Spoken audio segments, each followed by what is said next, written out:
Model त्यांचं कसं होतं, लाईक फार्मास्युटिकल केअर मॉडेल हे चायनीज कम्युनिटी फार्मसीनं बनवलं होतं. त्याच्यामध्ये सगळे आले, होलसेलर्स, रिटेलर्स आले, प्रायमरी हेल्थ सर्व्हिसेस सेंटर्स आले, ड्रग कंपनीज आले, डिस्ट्रीब्युटर्स आले.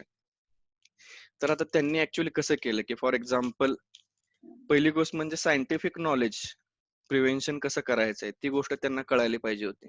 बेसिक इन्फॉर्मेशन अबाउट कोविड-19 ती कुठून कुठपर्यंत आली, मास सिलेक्शन पासून ते different sign and symptoms of the कोविड-19. आता बऱ्याच लोकांना खोकला थंड पाण्यानं फ्रीज मधल्या पिलेला पण होतो, पण तो खोकला, युआरटीचा खोकला आणि कोविडचा खोकला किंवा निमोनियाचा खोकला, ह्या खोकल्यामध्ये काय फरक पडतो, तुमचा बलगमचे कलर्स कसे असतात, तुम्हाला स्वॅब कधी घ्यावा लागेल किंवा सिम्प्टोमॅटिक असिम्प्टोमॅटिक गोष्टी काय असतात, आता ह्या लोकांना कळत नाहीत. किंवा ज्यावेळी आपण रिटेल बिझनेसमध्ये जातो ऍज अ कम्युनिटी फार्मासिस्ट म्हणून जातो, तर ह्या गोष्टी खूप महत्वाच्या आहेत. की मास सिलेक्शन, आता मास सिलेक्शन म्हणजे N95चा खूप सुरुवातीला गाजावाजा झाला, राईट? तर N95चा मास्कची पीपीएम साईज काय आहे, बरेचसे लोक pollution mask as a Covid साठी प्रिव्हेन्शन स्टॅटिस्टिक्स प्रिव्हेन्शन स्ट्रॅटेजी वापरत होते. पोल्युशन मास्कचे पीपीएम म्हणजे पार्ट्स पर मिलियन जे असतं. आता पीपीएम म्हणजे काय, तर पार्ट्स पर मिलियन म्हणजे थोडक्यामध्ये एन्व्हायरमेंट मधले जे धुळीचे कण असतात त्याची ती साईज असते, पार्ट्स पर मिलियन. जसं की आपल्याला केमिस्ट्रीमध्ये आपण ज्यावेळी हे करतो, काय म्हणतात त्याला, टायट्रेशन वगैरे करतो, तर त्याच्यामध्ये पीपीएम सारख्या गोष्टी येतात का, किंवा ज्यावेळी तुम्ही डिस्ट्रीब्युशन करता एक मोलिक्युल टू दुसऱ्या मोलिक्युल किंवा डायल्युशन करता त्याच्यामध्ये पीपीएम येते का, ह्या ज्या गोष्टी आहेत, पीपीएम असेल, पीपीबी असेल किंवा दुसरे काही असेल, ह्या गोष्टी अशा अचानक कधीच येत नाहीत. ह्या आपल्या सिलेबस मध्ये, आपल्या बुक्स मध्ये कुठं ना कुठं असतात. ह्याला फक्त तुम्हाला कोरिलेट करायचंय की करंट सिच्युएशन आणि जे आपल्याला शिकतोय किंवा आपण जे शिकायचंय आपल्याला त्याची सिच्युएशन. तर फॉर एक्झाम्पल की पोल्युशन मास्क हा कधीच हे होणार नाहीये कोविड साठी, की कारण त्याचे पीपीएम 2.5 आणि कोविड त्याच्यापेक्षा कमी मोलिक्युल आहे त्याच्या साईजचा. तर ठीक आहे. तर त्याच्यानंतर जसं सांगितलं की फॉर एक्झाम्पल की कम्युनिटी फार्मसीनं काय केलं पाहिजे, की क्रोनिक डिसीज पेशंट जे असतात, लाईक क्रोनिक डिसीज म्हणजे आपण काय म्हणतो की जो लॉंग टर्म राहतो डिसीज, फॉर एक्झाम्पल ESRD असेल, like end stage renal diseases म्हणजे किडनी डिसीज, जेणेकरून त्यांना डायलिसिसची वगैरे गरज पडते, कॅन्सर पेशंट्स असतील, डायबिटीज असतील. आता ह्या पेशंटला कम्युनिटी फार्मासिस्टने ड्युरिंग दिस पॅन्डेमिक किंवा आफ्टर दिस पॅन्डेमिक, लॉकडाऊन वगैरे गोष्टी जर कंटिन्युअसली चालू राहिल्या तर काय केलं पाहिजे, की ड्रग सप्लाय कंटिन्युअसली चालू राहायला पाहिजे, पेशंट कंप्लायन्स झालं पाहिजे. तर हे चॅलेंजेस आहेत actually, drug supply, patient compliance, या गोष्टी. कारण लोक घाबरून बऱ्याचशा गोष्टीचा अनावश्यक साठा करतात. फॉर एक्झाम्पल डिकोल टोटल आहे, डिकोल टोटल ही जनरली यूज केलेली टॅबलेट आहे, म्हणजे सर्दी ताप असेल किंवा डोकेदुखी असेल तर डिकोल टोटल सारख्या गोष्टी आपण यूज करतो. मास्क आहे किंवा बऱ्याचशा वोलिन स्प्रे असेल, मूव असेल. आता ह्या सगळ्या टॉपिकल जरी असल्या, टॉपिकल ऍप्लिकेशनचे जरी असले तरी सुद्धा ह्या बऱ्याचशा गोष्टी इंडियन पॉप्युलेशन किंवा इंडियन कम्युनिटी काय करते, स्टोअर करते. इंडियन कम्युनिटी सर्वात पहिल्यांदा काय होते, कुठल्या पण आउटब्रेक मध्ये पॅनिक होते. त्यांचं ते पॅनिक होणं आपण खूप कमी करू शकतो. कसं, तर त्यांना पर्क्युलेशन झालं पाहिजे सायंटिफिक नॉलेजचं, scientific prevention knowledge about this virus और अबाउट एनी अदर पॅन्डेमिक. कारण हा काय शेवटचा पॅन्डेमिक नसणार आहे, याच्यानंतर अजून खूप सारे पॅन्डेमिक येतील. तर फक्त आपल्याला कसं माहितीये का, मेडिकेशन्स प्रोव्हाइड करून चालणार नाहीत. आपल्याला काय करायला लागेल, की प्रोफेशनल नॉलेज ज्या मेडिकेशन्स वरती आहे, की फॉर एक्झाम्पल जर एखादी लेडीजला डायबिटीज आहे तर तिला कुठल्या गोळ्या टाळता आल्या पाहिजेत, कुठल्या गोळ्या टाळता नाही आल्या पाहिजेत. भले त्यांना तुमची एखादी टर्मिनॉलॉजी नाही समजेल, पण त्या सोप्या साध्या सरळ भाषेमध्ये तुम्ही त्यांना एक्सप्लेन करून सांगितलं पाहिजे, की हे अँटीबायोटिक कधी घ्यायचं, ते अँटीबायोटिक कधी घ्यायचं. पेशंट काउन्सिलिंग हा मेजर रोल राहिलेला आहे आत्ताच्या घडीला. जसं आपण स्टॅटिस्टिक्स आल्या की पर 10,000 किंवा पर 1,000 किंवा पर 1,00,000 इंडियामध्ये डॉक्टर्स किती आहेत, त्या प्रमाणामध्ये जर आपण कॅल्क्युलेशन केलं तर फार्मसी स्टोअर्स प्रत्येक गावागावामध्ये झालेले आहेत, एक्सेप्ट जो पालघर सारखा भाग आहे जिकडे आदिवासी संख्या जास्त आहे किंवा तिकडं दुर्गम भाग असल्यामुळे तिकडे बऱ्याचशा गोष्टींची वानवा आहे. तर हिथं जे आहे ना, कम्युनिकेशन आपण गॅप आहे ऍक्च्युली, कम्युनिकेशन ब्रिज आहे आपण कोणाच्यातला, फिजिशियन आणि पेशंट मधला. फिजिशियन एखादी गोष्ट पेशंटला सांगतो गडबडीमध्ये की हे असं असं आहे, तुम्ही हे घ्या. त्याच्यानंतर तीच गोष्ट तुम्ही फार्मासिस्टने समजून सांगितलं पाहिजे. मी हेच म्हणतोय की बिझनेस हा कधी पण लोकांच्या हेल्थ किंवा लोकांना करुणा किंवा जे आस्था दाखवतो आपण पेशंटच्या साठी, त्याच्याशीच होतं. मोस्टली काय करतात लोक, की सुरुवातीला रिटेल किंवा कम्युनिटी फार्मसी तुम्ही ओपन केली. कम्युनिटी फार्मसी ओपन केल्यानंतर सुरुवातीचे सेट व्हायचे दिवस जे असतात, आपण असं म्हटलं जातं, की सेट व्हायचे दिवस असतात. सेट व्हायचे दिवस असतात. त्याच्यामध्ये फक्त लोकांची आपुलकीने आणि चांगल्या पद्धतीने वागलं जातं. म्हणजे हा ग्राउंड लेव्हलचा एक्सपिरियन्स आहे. कारण माझ्याही बऱ्याचशा मित्रांची कम्युनिटी फार्मसीज आहेत. त्यांचं कसं आहे, मग बरेचसे लोक तसं करतात. एकदा सेट झालं कम्युनिटीमध्ये किंवा पॉप्युलेशनमध्ये नाव झालं तुमच्या त्या गावामध्ये, की बऱ्याचशा गोष्टी आपण लिव्ह अप करतो, की जाऊ देत चला आवरा. एखादी टॅबलेट असून सुद्धा कधी-कधी म्हणतो, की टॅबलेट नाहीये, जाऊ देत चला हे करा, ते करा. तर ह्या गोष्टी प्रकर्षाने टाळल्या पाहिजेत. आता इन्साइट्स कसे आहेत? फॉर एक्झाम्पल जसं सांगितलं, की इम्युनिटी बिल्डिंग ही मस्ट आहे. आता इम्युनिटी बिल्डिंग ज्यावेळेस त्याला तुमच्याकडे एखादा म्हणूयात की पेशंट आलाय, त्याचं वय आहे 50 प्लस, तो चेन स्मोकर आहे, अल्कोहोल ड्रिंकर आहे आणि त्याला त्याची इम्युनिटी वाढवायची आहे. तर मोस्टली तुम्ही त्याला इम्युनिटी वाढवायला तुम्ही जसं की आयुष मंत्रालयानं सांगितलं, की च्यवनप्राश वगैरे चांगलं आहे. कारण ते च्यवनप्राश पहिल्यापासून चांगलंच आहे. त्याच्यामध्ये बरेचसे जडीबुटी आहेत आणि ते इम्युनिटी तुमची बूस्ट करू शकतं. तुम्ही त्याला च्यवनप्राश देणार आणि तुम्ही त्याला म्हणणार, "हां, ठीक आहे, एवढे-एवढे पैसे झाले, ठीक आहे." पण त्याच्यातून सुद्धा दुसरं काय असतं, की लाइक स्मोकिंग सजेशन असेल, लाइक तुम्ही चेन स्मोकर आहे, तुम्हाला हा त्रास कायमस्वरूपी राहील. तुम्ही अल्कोहोल ड्रिंकर आहे, तुमचं लोअर इंटेस्टाईन किंवा काय असेल ते तुमचं डॅमेज होत राहील.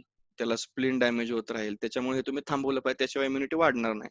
हे तुम्ही सांगणं आणि त्यांच्या घरातल्या माणसांनी सांगणं खूप डिफरन्स असतो. आणि चायनीज कम्युनिटी फार्मसी मॉडेलमध्ये तिथल्या लोकांमध्ये मॅक्सिमम हे सजेशन झालेलं आहे. मला एक स्मोकिंग सजेशन असेल किंवा हेल्थी ईटिंग असेल, लाईफस्टाईल चेंजेस असतील, पुन्हा अजून इन्फेक्शन कंट्रोल आणि त्याचं प्रिव्हेन्शन असेल, पुन्हा कार्डिओव्हास्क्युलर डिसीजेस कंट्रोल जसं मी सांगितलं स्मोकिंगमुळे वगैरे किंवा टोबॅकोमुळे कार्डिओव्हास्क्युलर डिसीजेस होतात.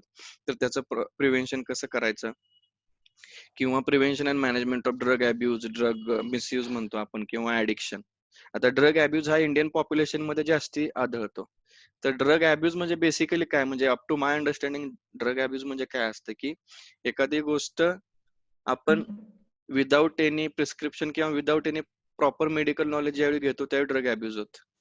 तर अशा ज्या गोष्टी आहेत ना, ह्या पर्क्युलेट झाल्या पाहिजेत. ह्याचा इन्साईट पेशंट पर्यंत गेला पाहिजे. जसं मी सांगितलं, स्मोकिंग असेल, हेल्थी ईटिंग असेल, लाईफस्टाईल चेंजेस असतील, व्हेरियस प्रिव्हेन्शन इन्फेक्शन्स असतील, यूज ऑफ सॅनिटायझर्स असेल, यूज ऑफ डेटॉल्स असेल किंवा बऱ्याचशा गोष्टीचं अनवॉन्टेड स्टॉकिंग करायला नाही पाहिजे. ह्या गोष्टी कळायला पाहिजेत.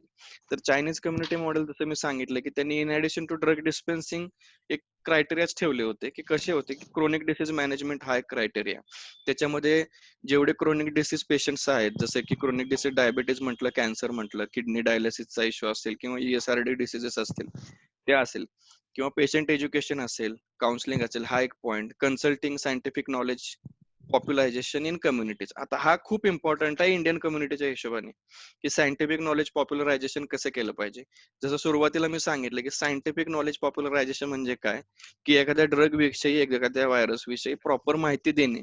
जर तुम्हाला कम्युनिटी फार्मासिस्टला ते पॉसिबल होत नसेल एखादी गोष्ट, तर तुम्ही मोस्टली काय करू शकता, पोस्टर्स, लिफलेट्स, फ्लायर्स तुमच्या मेडिकलमध्ये किंवा कम्युनिटी फार्मसीमध्ये कंटिन्युअसली एक स्क्रीन त्याच्यावरती डिटेल इन्फॉर्मेशन, इम्युनिटी बूस्टर्स कोणते कोणते आहेत, कोणते कोणत्या विटॅमिनची फळं खायला पाहिजेत, कोणते कोणते ऍडिशनल सप्लिमेंट्स मिनरल्स घेतले घेतले पाहिजेत. अजून त्याच्यानंतर आपण म्हणूयात की बोर्ड्स असतात, तुम्ही बोर्ड्स लावू शकता. फॉर एक्झाम्पल ह्या पॅन्डेमिकमध्ये आमच्या विट्यामध्ये बरेचसे मेडिकल्स आहेत, की त्यांनी तिथं कंटिन्युअसली बोर्ड त्यांचे डिस्प्लेज आहेत, पोस्टर्स झालेले आहेत, फ्लायर्स झालेले आहेत, जेणेकरून ह्या गोष्टी लोकांपर्यंत कळतात, की काय गोष्टी आहेत, काय गोष्टी नाही आहेत. आता ह्याच्यामध्ये काय आहे, की आता हे म्हणजे पॅन्डेमिकला ऍक्च्युअली इंडियन फार्मा कम्युनिटीनं खूप असा चोखंद रिस्पॉन्स दिलेला नाहीये तसं बघायला गेलं तर. कारण लोकांकडे स्टॉक नाही, सॅनिटायझर संपले, मास्क अवेलेबल नाहीयेत. ह्या अशा गोष्टी झाल्या. तर अशा गोष्टींना प्रिव्हेन्शन करायला आपण काय करतो, लर्निंग थ्रू एक्सपिरियन्सेस हा एक टॅब आहे, की लर्निंग थ्रू एक्सपिरियन्सेस म्हणजे नक्की काय करायचं. तर आता फॉर एक्झाम्पल मोबाईल ऍप जर असेल एखाद्या फार्मसीचं, मोबाईल ऍप आज डेव्हलप करायला खूप खूप असे करोडो किंवा लाखो रुपये लागतात अशातली गोष्ट नाही. पण त्यातून मोबाईल ऍप जर तुम्ही तयार केलं आणि तुमच्या पेशंटमध्ये फॉर एक्झाम्पल तुमच्याकडे जे पेशंट येतात, तुमच्याकडे आपण डिरेक्टरी ठेवतो. Community pharmacy. पेशंट आला, त्याचं नाव, कुठल्या डॉक्टरने प्रिस्क्राईब केलंय. आता हे मॅन्डेटरी झाले ॲज पर पीसीआय, की हे झालं पाहिजे. एफडीआय इन्स्पेक्टर येताना ते सगळं पूर्ण तुमचं चौकशी करून किंवा तुमचं ऑडिटिंग त्याच्यावरती होतं. कोणते मेडिकेशन गेले, तर तुमच्याकडे पेशंटची डिरेक्टरी आहे, त्यांचे फोन नंबर्स आहेत. ते फोन नंबर्स किंवा ते तुम्ही जर लिंक केलं आपल्या digital media through mobile app, तर ह्याच्यामध्ये अजून काय करू शकता तुम्ही, की कोलॅबरेशन करू शकता नेबरहुड किंवा त्या तुमच्या प्रॉपर गावातल्या हे असतील, कम्युनिटी फार्मसीज असतील किंवा ड्रग कंपनीज असतील. तर ह्याला काय होईल, ह्याच्यामुळे फायदा काय होईल, की ड्रग किंवा कन्सल्टेशन जे आहे सर्व्हिसेस, कन्सल्टिंग सर्व्हिसेस तुम्ही ऑनलाईन प्रोव्हाइड करू शकता मोबाईल ऍपने. आता बरेचसे मोबाईल ऍप मार्केटमध्ये, इव्हन अशातनं सुद्धा असेल सुद्धा, मी पण काही चेक केलेलं नाही, की पेशंटचा ड्रग सप्लाय पण तुम्ही होमला करू शकता, लाईक मोबाईल ऍपने. आता आज तुम्ही बघताय की मेडिकल वरती गेल्यानंतर तिथं थोडेसे हे लावलेत त्यांनी, म्हणजे एवढ्याच्या पुढे पेशंट यायचं नाही, लांबून गोळ्या घ्यायच्या, लांबून टॅबलेट्स वगैरे काय असेल ते द्यायचं. तर ह्याच्यामध्ये काय, हा new form of pharmacy services आहे. म्हणजे हे एवढं झाल्यानंतर पुन्हा नंतर फार्मसीमध्ये लोकांनी गर्दी करायची का? तर असं न करता, की ह्याच्यामध्ये नवीन काही इव्हॉल्व होतंय का, की फार्मसी सर्व्हिसेस मध्ये आपण अजून काही एक्स्ट्रा करू शकतोय का? तर एक्स्ट्रा करायचं म्हणजे कसं सांगितलं, की मोबाईल ऍप. फॉर एक्झाम्पल, एक पेशंट डायबेटिक आहे आणि त्याला एका पर्टिक्युलर गोळ्यांचा सप्लाय त्याला मंथली बेसिसवरती लागतोच. तर एखाद्या वेळेस कधी-कधी तो स्टॉक आपण ठेवणं गरजेचं आहे का? जसं chronic disease management Chinese community pharmacist मॉडेलमध्ये टॉपला ठेवलंय. कारण क्रोनिक हे प्रॉन असतात प्रत्येक डिसीजेसला. पॅन्डेमिक असेल, व्हायरल इन्फेक्शन असेल, ह्याला प्रॉन असतात एकदम. त्यांना मॅक्सिमम होऊ शकतं. जसं क्रोनिक डिसीज कधी असतो, की मॅक्सिमम 50-60च्या पुढे क्रोनिक डिसीजचा इश्यू असतो. जर तो नॉर्मल आणि हेल्दी लाईफस्टाईल जगत असेल किंवा जेनेटिकली डिसऑर्डर्स आले असतील तर त्याच्यानंतर. तर आपण सेकंड टॅबकडे जाऊया, की फार्मसी मॅनेजमेंट. आता फार्मसी मॅनेजमेंट तुमचं कसं केलं पाहिजे? आता एसओपीज, प्रोटोकॉल्स, ज्या काय वर्क फ्लोज असतात, त्या आपण व्हेरियस टॅबलेट इंडस्ट्रीज ज्या असतात, प्रोडक्शन किंवा एपीआय इंडस्ट्री, त्याच्यामध्ये आपण बघतो एसओपी. तसे एसओपी किंवा तसे प्रोटोकॉल्स किंवा तसे वर्क फ्लो मॉडेल्स तुम्ही तुमच्या मेडिकलमध्ये लावायला किंवा कम्युनिटी फार्मसिस्टने ह्या पॅन्डेमिक नंतर लावणं गरजेचं आहे आणि ते केलंही पाहिजे. तर ह्याच्यामध्ये एसेन्शियल मेडिकेशनचा स्टॉक असला पाहिजे आणि रिअल टाइम इन्फॉर्मेशन पोहोचली पाहिजे, लाईक ड्रग परचेस पासून ड्रग डिलिव्हरी पर्यंत पेशंटला पोहोचली पाहिजे. कारण पेशंट असं पॅनिक नाही होतात. आपल्या इंडियन कम्युनिटी किंवा इंडियन कम्युनिटी फार्मसिस्ट मॉडेलमध्ये कसं होतंय, एखादी गोष्ट एका दुकानामध्ये नसली तर patient move to another depart, म्हणजे अनदर कम्युनिटी फार्मसीला जातो, त्याच्यानंतर दुसरीकडे जातो, ह्या कंटिन्युअसली जातो. तसं चायनीज कम्युनिटी फार्मसी मॉडेलमध्ये त्यांनी काय केलंय, की मोबाईल ऍप तयार केले. पेशंटला त्याच्या मेडिकेशनचा स्टॉक कळायचा, कुठल्या मेडिकल मध्ये किती स्टॉक आहे, या गोष्टी कळायच्या. ड्रग सप्लाय होम डिलिव्हरी व्हायची, ह्या गोष्टी. त्यामुळे पेशंट मेडिकल वरती जाणं किंवा फार्मसीज वरती जाणं खूप प्रकारात कमी झालं आणि त्याच्यामुळे पण तिथं आउटब्रेकला थोडासा हातभार लागला कमी व्हायला. हे सुद्धा खूप इम्पॉर्टंट आहे. आणि जसं सांगितलं, की ह्याची अवेलेबिलिटी तुम्हाला मेडिसिनची किंवा स्टॉकची ऑनलाईन थ्रू मोबाईल ऍप किंवा ड्रग कंपनीज थ्रू तुम्हाला सगळं पेशंटला कळायला पाहिजे. हे डिस्ट्रिक्ट लेवलवरती सुद्धा चांगलं करता येऊ शकतं. जसं की आपले असोसिएशन्स असतात, मोठे मोठे होलसेलर्स असतात, त्यांच्या थ्रू आपण स्टॉक्स कळवू शकतो. सॉरी. अजून त्याच्यानंतर आपण मोस्टली कसं होम डिलिव्हरी ज्यावेळी आपण देतो, त्यावेळी एनजीओज, व्हॉलंटियर्स असतील, केअर कोऑर्डिनेटर्स असतील किंवा ड्रग कंपनीज, त्यांच्या कोलॅबरेशन मध्ये जाऊन आपण ड्रग डिलिव्हरी वगैरे होम डिलिव्हरी दिली पाहिजे. आणि आता फार्मसी मॅनेजमेंटमध्ये फार्मसीचा आपला स्टाफ सुद्धा असतो, जे की फार्मासिस्ट असतात. त्यांना पण ऍडेक्वेट नॉलेज पाहिजे प्रत्येक गोष्टीमध्ये, की सफिशियंट किंवा पीपी कसं वापरायचंय, पर्सनल प्रोटेक्शन इक्विपमेंट जे आहे ते कसं वापरायचं फॉर सेल्फ प्रोटेक्शन. तर त्या गोष्टी असतील किंवा जसं सांगितले, की एसओपी वर्कफ्लो प्रोटोकॉल्स असतील, इमर्जन्सी प्लॅन्स असतील, ड्रग शॉर्टेजेस वरती तुम्ही काय बनवताय emergency plans. For example, insulin तुमच्याकडे संपत आलेलं आहे, डायबेटिक पेशंटला लागते, एखादा अँटी कॅन्सर ड्रग आहे जो की मार्केटमध्ये खूप महागमध्ये उपलब्ध आहे, जेनेरिक असेल किंवा कसंही असेल, तर त्याच्यासाठी तुम्ही तुमचा इमर्जन्सी प्लॅन सुद्धा डेव्हलप केला पाहिजे. त्याच्यानंतर जसं सांगितलं, की स्टाफ ट्रेनिंग इम्पॉर्टंट आहे. जसं की असोसिएशन बऱ्याच वेळा कंडक्ट करतं staff training, like patient screening किंवा रेफरल क्रायटेरिया कसा आहे त्यांचा. आता फॉर एक्झाम्पल, तुमच्याकडे पेशंट एक आलेला आहे, की ज्याला रेस्पिरेटरी इन्फेक्शन आहे, तर तुम्ही तिथं काय करणार त्याच्याबरोबर, ते जास्त इम्पॉर्टंट आहे. फॉर एक्झाम्पल, आता मी का कम्पेअर करतोय, की इंडियन कम्युनिटी फार्मसी मॉडेल आणि चायनीज कम्युनिटी फार्मसी मॉडेल, कारण आता जरी आपण बाहेर जरी बघितलं तरी आपल्या फार्मसीज वरती तेवढीच गर्दी आहे जेवढी अगोदर होती. भलेही लोक थोडेसे सोशल डिस्टन्सिंग वगैरे कुठं वापर होतो, कुठं यूज करत नाहीत. पण बेसिकली गर्दी तेवढीच आहे. तसं चायनीज कम्युनिटी मॉडेलमध्ये नव्हतं झालं. प्रॉपर मध्ये त्यांनी कसं बऱ्याचशा गोष्टी कव्हर केल्या होत्या. लाईक असं म्हणूयात की आपण जसं मोबाईल ऍपचं सांगितलं तुम्हाला, त्यांच्या कोलॅबोरेशन्स असतील ट्रक कंपनीज किंवा तिथल्या असोसिएशनच्या बरोबर, जेणेकरून पेशंटला घरपोच होम डिलिव्हरी सगळ्या मिळून गेल्या. त्याच्यामुळे पेशंट मेडिकल वरती येणं खूप कमी झालं आणि त्याच्यामुळे बऱ्याचशा प्रमाणामध्ये या आउटब्रेकला थांबा लागला किंवा स्टॉपेज भेटला. तर हेच like referral criteria. For example patient कुठला आता आपल्या इथं रुरल हॉस्पिटल्स आहेत, त्याला आपण RH म्हणतो. तालुक्याच्या लेवलला असतात ते किंवा PHCs असतात, ते तालुक्याच्या खालच्या स्तरावरती असतात. प्रायमरी हेल्थ केअर सेंटर जे आपण म्हणतो.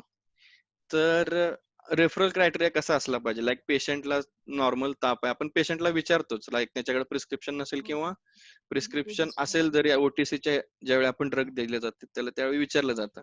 आता इथं पुण्यामध्ये बऱ्याचशा ठिकाणी काय झालं, आज सकाळचीच एक घटना आहे की नानापेठेमध्ये एक पर्सन एक्सपायर झाला कारण ऍम्ब्युलन्स वेळच्या वेळी पोहोचली नाही. म्हणजे पुण्यासारख्या ठिकाणी अशा गोष्टी होतात कारण लोक घाबरलेत पॅन्डेमिकला ऍक्च्युली, की काय होतंय काय नाही होत. मी जसं सांगितलं की इंडियन कम्युनिटीचा पहिला रिस्पॉन्स असतो पॅनिक होणं प्रत्येक गोष्टीला, ताकी त्याच्याकडे सायंटिफिकली आपण कधी काय कुठल्या गोष्टीनं बघत नाही की हे काहीतरी खूप मोठं आहे. आता तसं नाहीये, कारण आता जवळपास जशा काही न्यूज आहेत, सिरम मधले आमचे मित्र जसे काम करतात, जशा न्यूज आहेत की सप्टेंबर पर्यंत एखादी वॅक्सिन येऊ सुद्धा शकते मार्केटमध्ये, एवढं त्यांच्या फुल ह्याच्यामध्ये प्रोडक्शन चालू आहे सिरम मध्ये.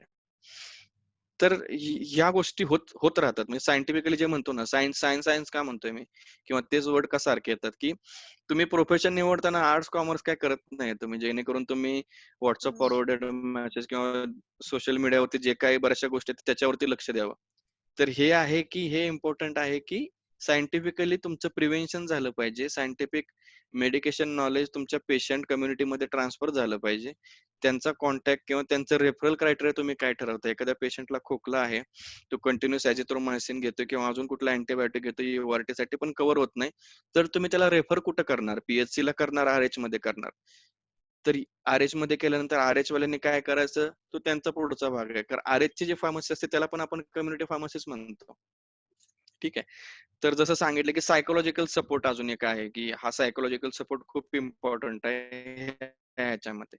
कारण बरेचशी लोक ज्यांना क्रोनिक डिसीजेस आहेत, लाईक डायबिटीज असेल किंवा अजून काही गोष्टी असतील, तर त्याच्यामध्ये लोक पॅनिक होऊन जातात, सायकोलॉजिकल सपोर्ट भेटत नाही. तर ऍक्च्युली जसं म्हणजे इंडियन सरकारची मूव जशी होती, जसं महाभारत, रामायण, कृष्णा किंवा बाकीच्या ज्या सिरीज चालू करणं होतं, तर हा एका प्रकारचा सायकोलॉजिकल सपोर्टच आहे. जर तुम्ही वाईल्डर व्ह्यूनं जर बघितलं, तर हे ज्यावेळी आणीबाणी किंवा इंदिरा गांधींच्या हत्या वगैरे गोष्टी झाल्या होत्या, त्यावेळी ह्या मालिका तयार करून त्यांचं टेलिकास्ट करण्यात आलं, की लाईक लोकांना त्या पर्टिक्युलर प्रॉब्लेम पासून त्यांचं डेव्हिएट करण्यात यावं.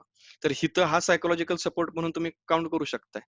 लाईक जर सकाळ संध्याकाळ 2-2 तास तुमच्या घरातले महाभारत आणि रामायण बघत असतील, तर हा सायकोलॉजिकल सपोर्टच आहे, की लाईक तुम्हाला ठीक आहे, कारण तुम्हाला आत्ताच्या सिच्युएशन पासून थोडंसं त्यांनी बाजूला केलंय, की अतिशय वाईट कंडिशन चालू आहे. 83-85 हजारच्या आसपास आपला काउंट गेलाय टोटल.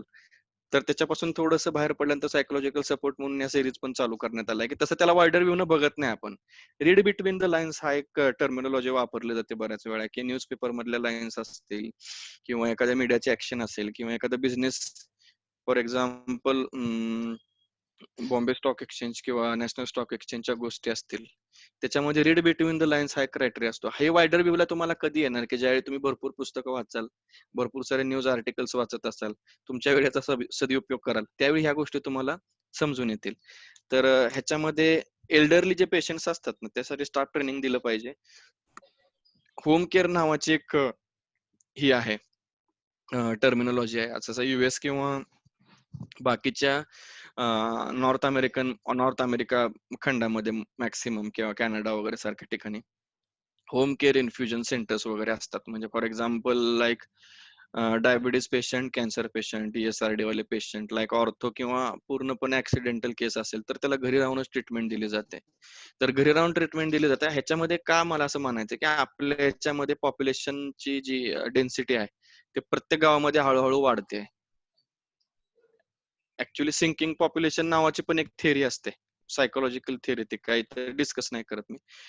तर एक पॉप्युलेशन आपल्याकडे जसं वाढतंय, की तसं मेडिकल्स किंवा हॉस्पिटलचे बेड्स कमी-कमी पडत चाललेले आहेत. बऱ्याचशा मेट्रो सिटीजमध्ये 2 बीएचके सुद्धा लोकांना परवडत नाही. तिथं 1 बीएचके आहे. तर त्या ठिकाणी आपल्याला होम केअर इन्फ्युजन देता येऊ शकतात का? फार्मासिस्टला किंवा इन्सुलिनचं इंजेक्शन देणं किंवा घेणं एवढ्या अडचणीची काही गोष्ट नसते. ती खूप ईझी असते द्यायला. फक्त त्याच्यामध्ये डोस डोस व्यवस्थित कॅल्क्युलेट केला पाहिजे. तर होम केअर इन्फ्युजन आपण करून त्या पेशंटची संख्या कमी करू शकतो का? त्याची डिपेंडेबिलिटी कमी करू शकतो का? की रोज मेडिकलमध्ये जाऊन एखादी टॅबलेट किंवा एखादं हे घेऊन येणं. तर जसं सांगितलं की हे जसं आतापर्यंत आता हे जेवढं सांगितलं तुम्हाला हे सगळं मॅनेजमेंटच आहे, की फार्मा प्रोफेशनने किंवा आपल्या हेल्थ केअर सिस्टीमने, कम्युनिटी फार्मासिस्टने जसं हॉस्पिटल आणि कम्युनिटी फार्मसी तुम्हाला डिप्लोमाला सब्जेक्ट सुद्धा आहे. आता त्याच्या हिशोबाने तुम्ही आता पीटीसी वगैरे असतं, फार्मसी थेरप्युटिक कमिटी वगैरे असतं. तर पीटीसी मध्ये किती म्हणजे आत्ताच्या ग्राउंड लेवलला किती पीटीसी ऍक्टिव्हेटेड आहेत किंवा बऱ्याचशा गोष्टी त्यांच्याकडून झालेल्या आहेत का, की आत्ताच्या तुमच्या लोकल फार्मसीजनं बऱ्याचशा गोष्टी केलेल्या आहेत का? ह्या सुद्धा गोष्टी ह्या अनुषंगाने पाहिल्या पाहिजेत आपण. जसं की क्लिनिकल फार्मसीमध्ये तुम्हाला डेफिनेशन्स अँड ऑल आता मी हे वाचूनच दाखवतो ऍक्च्युली. टेरटोजेनिसिटी सारख्या एक्झाम्पल्स आहेत, ड्रग ड्रग इंटरॅक्शन आहेत, ड्रग फूड इंटरॅक्शन आहेत. तर बेसिकली आता हे ज्यावेळी कुठला पण नवीन इन्व्हेंट होतो ना, सार्स आता हा सार्सचा पॅरेंट जे ट्री डायग्राम आहे सार्सची, अप्पर रेस्पिरेटरी ट्रॅक डिसीजची, त्याच्यामध्ये हा कोविड-19 एक नवीन आलेला आहे. तर ह्याच्यामध्ये निमोनियाच्या पुढची स्टेज, व्हेंटिलेटर्स किंवा आता बऱ्याचशा लोकांनी काय केलं, की व्हेंटिलेटर्स वगैरे बनवायला चालू केलं सुरुवातीला. आता ज्यावेळी मी जसं सांगितलं, की डिसेंबर 19 मध्ये जर तुमच्याकडे पेशंट पहिली केस सापडते वुहानमध्ये, तर आपल्या इथल्या कम्युनिटी फार्मसीने किंवा आपल्या इथल्या गव्हर्नमेंटने बेसिकली, की स्टॉकिंग म्हणा प्रत्येक गोष्टीचं, की कितपत आहे, कितपत नाहीये. ह्या गोष्टीची प्रत्येकाने केअर घेणं गरजेचे होते. म्हणजे आपण सोशलमध्ये नाही जाते, की मजुरांची पायपीट होते किंवा काय. आपण आपल्या प्रोफेशनची स्ट्रिक्ट राहू. कारण तसं बोलायचं म्हणलं खूप वाढेल हा सब्जेक्ट. तर जसं सांगितलंय, की आता फॉर एक्झाम्पल आमच्या कंपनीचं जर मी तुम्हाला एक्झाम्पल दिलं, तर आमची कंपनी कंटिन्युअसली चालू होती फेबपर्यंत. ज्यावेळी आम्ही सांगत होतो कंपनीला, की नाही असा पेशंट आलेत, पेशंट होतायत, वाढतायत, तर आम्हाला वर्क फ्रॉम होम द्या. त्यावेळी कंपनीनं बऱ्याचसं आम्ही प्रेशराईज केल्यामुळं आम्हाला मार्चच्या एंडला आम्हाला त्यांनी हे दिलं, वर्क फ्रॉम होम दिलं. त्यावेळी पण पूर्ण बिल्डिंग सील होती. आमची बिल्डिंगच चालू होती. म्हणजे हे हे जे गॅप असतात ना, प्रशासक आणि खालच्या लेव्हलपर्यंत, ह्या गॅपमध्ये बऱ्याचशी इंडियन कम्युनिटी भरडून जाते. आता आमचे बरेचसे मित्र अडकून पडलेत बॅचलर असल्यामुळं किंवा पीजी मध्ये राहतात. त्यांचा तिथं मालक नाहीये. त्यांचे जेवणाचे हाल होतात. त्यांना मेडिसिन्स वगैरे प्रॉपर पोहोचत नाहीयेत. आणि म्हणजे आम्ही थोडंसं हे पण केलं होतं पुण्यात असताना, की लाइक पेशंटची नावं आम्हाला भेटतायत का? तर ही ऍक्च्युअली कामं जी असतात ते असोसिएशन्स किंवा प्रॉपर कम्युनिटी फार्मसिस्टने केली पाहिजेत, की किती पेशंट आहेत आपल्या ह्याच्यामध्ये ज्यांना क्रोनिक डिसीज आहे. फॉर एक्झाम्पल पकडू विटा. आता विटा तालुक्यामध्ये किती गाव आहेत, त्याच्यामध्ये किती बेड रिडन पेशंट्स आहेत, किती क्रोनिक डिसीज पेशंट्स आहेत. आणि त्याच्यानंतर किती असे चाइल्ड आहेत, की ज्यांना सेरेलॅक म्हणा किंवा पॅम्पर्स म्हणा, ह्या गोष्टींची गरज त्यांना लागते. कारण जेणेकरून तुम्ही ह्या वाईट प्रोफेशनमध्ये आहे ना, तुम्हाला ईच अँड एव्हरी इंडिव्हिज्युअलची काळजी घेणं भाग्यच आहे आणि घेतलीच पाहिजे. जर तुम्हाला ते जमत नसेल, तर तुम्ही या प्रोफेशनमध्ये येऊन उपयोगी काही नाहीये. कारण ती केलीच पाहिजे. कारण त्यासाठीच तुम्ही आहे ना, हेल्थ म्हणजे काय असतं? जसं डॉक्टर 7 आणि 8 तास जवळपास पीपी किट घालून राहतात. त्यांना कुठल्याही नॅचरल प्रक्रिया करता येत नाही. तसं तुम्हाला तरी गोष्टी नाही येत. आणि मला सांगा, आता मुंबईमध्ये अराउंड मला असं वाटतंय, मला माहित नाही, पण 3 का 4 फार्मसी प्रोफेशनल्स कोविड-19 पॉझिटिव्ह आलेत. का? तर पीपी किट त्यांना प्रोव्हाईड नाही किंवा त्यांनी घेतलं नाही किंवा त्यांनी यूज केलं नसेल किंवा बऱ्याचशा गोष्टी झाल्या असतील. आता पीपी किट किती इम्पोर्टंट आहे? असा कुठला पॅन्डेमिक किंवा एपिडेमिक किंवा एमर्जन्सी ज्यावेळी अशी येते त्यावेळी. तर पीपी किट बनवण्यामध्ये आता बरेचसे इंडियन पॉप्युलेशन चालू झालं, म्हणजे इंडियन कंपनीने चालू केलं. हे कधीच मेच्या स्टार्ट मध्ये चालू झालं का? कारण डिसेंबर मध्ये हे का नाही आपल्याला कळालं, की डिसेंबर मध्ये ज्यावेळी पहिला पेशंट आपल्याला कोविडचा सापडतोय, त्यावेळी पहिला पेशंट सापडल्यापासून काय काय गोष्टीची गरज पडेल. हायड्रोक्सिक्लोरोक्विनच्या खूप कमी कंपन्या आहेत आपल्यामध्ये, की जे अँटी मलेरियल. आता आम्ही पण आमच्या मित्रांनी डिस्कस केलं, ज्यांनी आम्ही पीजी वगैरे केलंय, हायड्रोक्लोरोक्विन तर अँटी मलेरियल ड्रग आणि ऍज अ म्हणून का वापरतायत हे? तर त्याला उत्तर एकच होतं की पॅनिक. दुसरं बेसिकली काय उत्तर नव्हतं. कारण हायड्रॉक्सिक्लोरोक्विन कितीपत प्रमाणामध्ये त्याला प्रिव्हेंट करतोय, हे अजून क्वेश्चन मार्कच आहे. आणि ह्याच्यावरती मोस्टली कसलाच रिसर्च वगैरे होणं अपेक्षित नाही. तर असंही असू शकतं की इम्युनिटी बुस्टिंग मध्ये काय यूज आहे का त्याच्यामध्ये हायड्रॉक्सिक्लोरोक्विनचा, की लाईक बऱ्याचशा आता ICMR किंवा आपली NIV जी असेल, नॅशनल व्हायरोलॉजी इन्स्टिट्यूट पुण्यामधली, त्यांनी प्रमोट केलंय की अँटीव्हायरल ड्रग जर तुम्हाला यूज करायचे असेल तर अँटी HIV आहेत, ते ड्रग यूज करा. ते बेसिकली जरा लॉजिक होतं जे आपल्याला शिकवलं गेलं त्याच्या हिशोबाने, की अँटीव्हायरल यूज केलं पाहिजे, मलेरियल मलेरियाला यूज केलं पाहिजे, बॅक्टेरियल इन्फेक्शन यूज केलं पाहिजे, बायोटिक्स त्यासाठी यूज केलं पाहिजे. तर ह्या गोष्टींच्या पण बराचसा असं मेडिकल नॉलेज नसतं. आता हे आपल्यालाच कधी कधी कळत नाही, तर जे कम्युनिटी आहे आपली इंडियन कम्युनिटी, जे तुमच्याकडे पेशंट्स येतात, त्यांना कितपत कळणार आहे. तर ते पर्क्युलेशन किंवा ते सायंटिफिक नॉलेज प्रत्येक गोष्टीचं प्रिव्हेन्शन असेल किंवा मेडिकेशन असेल, एखाद्या डिसीजच्या बद्दल असेल, ते तुम्हाला तिथं पर्क्युलेट करता आलं पाहिजे by use of anything. Like TV लावू शकता तुम्ही तुमच्या कम्युनिटी फार्मसीमध्ये, लिफलेट्स असू शकतात, for example posters, flyers use करू शकता तुम्ही, एक ब्लॅकबोर्ड यूज करू शकता, त्याच्यामध्ये तुम्ही लिहू शकता. तर आता ह्या अशा गोष्टी आहेत. तर बेसिकली मला असं वाटतंय की ह्याच्यामध्ये बऱ्याचशा आपण पॉइंट कव्हर केलेत. अं, जसं की तुम्हाला सांगितलं की आता काय थिंकिंग केलं पाहिजे फार्मसी प्रोफेशनसाठी. काही क्वेश्चन असतील कोणाला स्वप्नील तर उपाध्ये सर तर सांगा.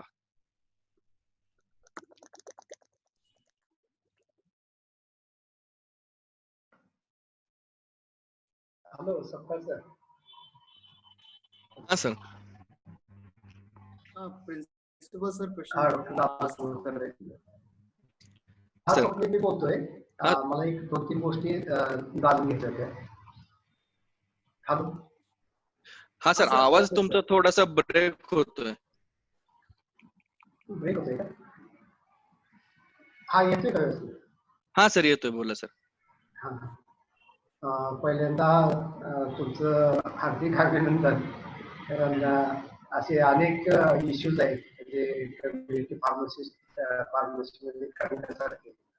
आता तुम्ही जो मुद्दा मांडला किंवा चैनाबरोबर कंपॅरिझन केलं, तर बेसिक कारणच हे आहे की हे आपल्या इकडे कॉलेजमध्ये शिकवलं जात नाही.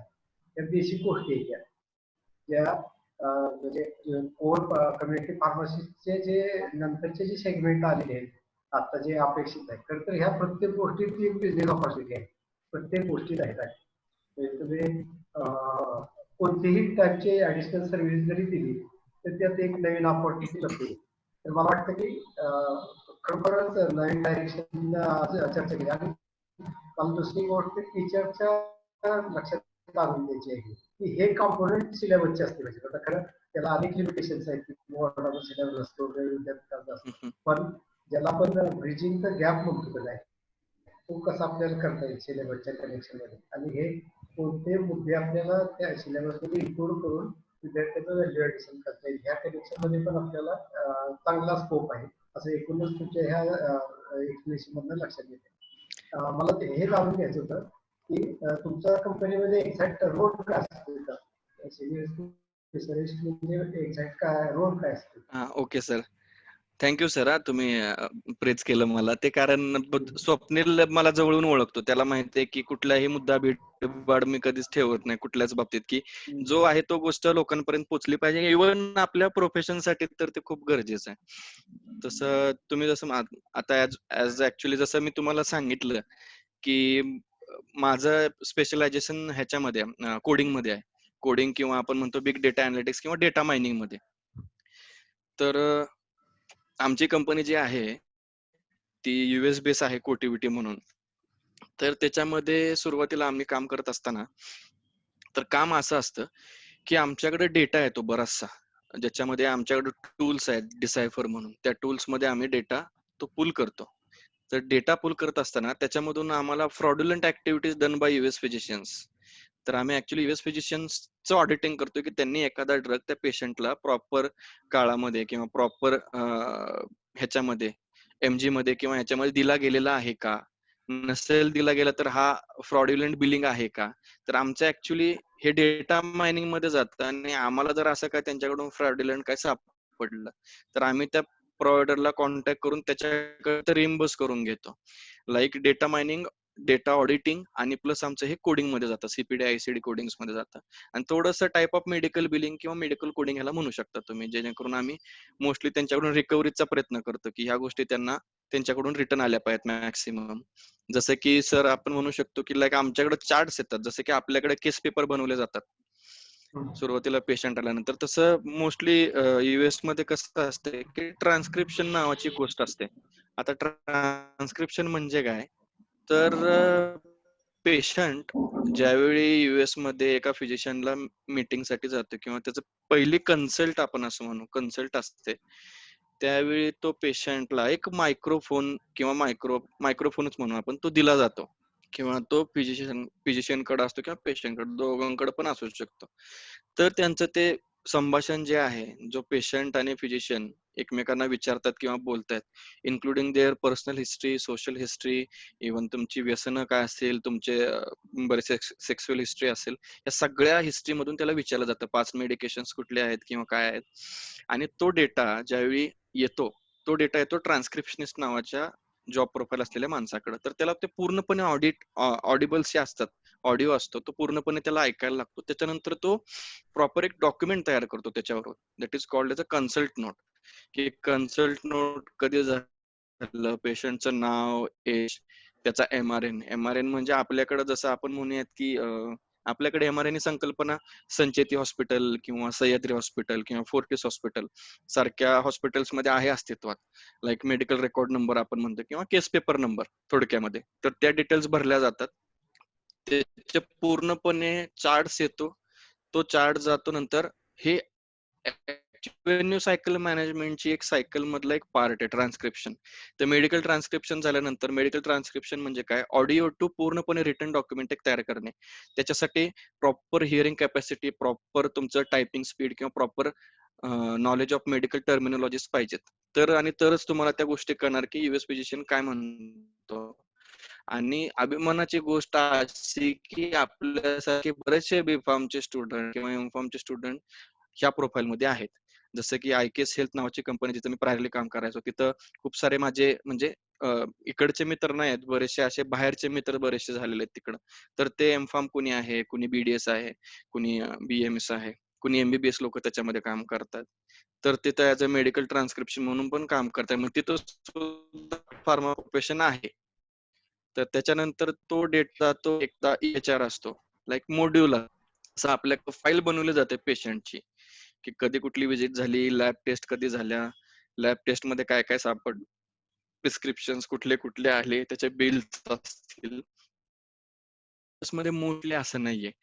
मध्ये प्रेसिडेंट होता, त्यावेळी ओबामा केअर नावाचा एक रूल निघाला होता. तर त्याच्यामध्ये काय होतं की ओबामा केअर मध्ये, म्हणजे ओबामा आल्यानंतरच ऍक्च्युली मोस्टली ह्या ट्रान्स्क्रिप्शन किंवा आरसीएम सायकलचं आउटसोर्सिंग इंडिया सारख्या ठिकाणी झालं, जिथं चीप लेबर आणि most population.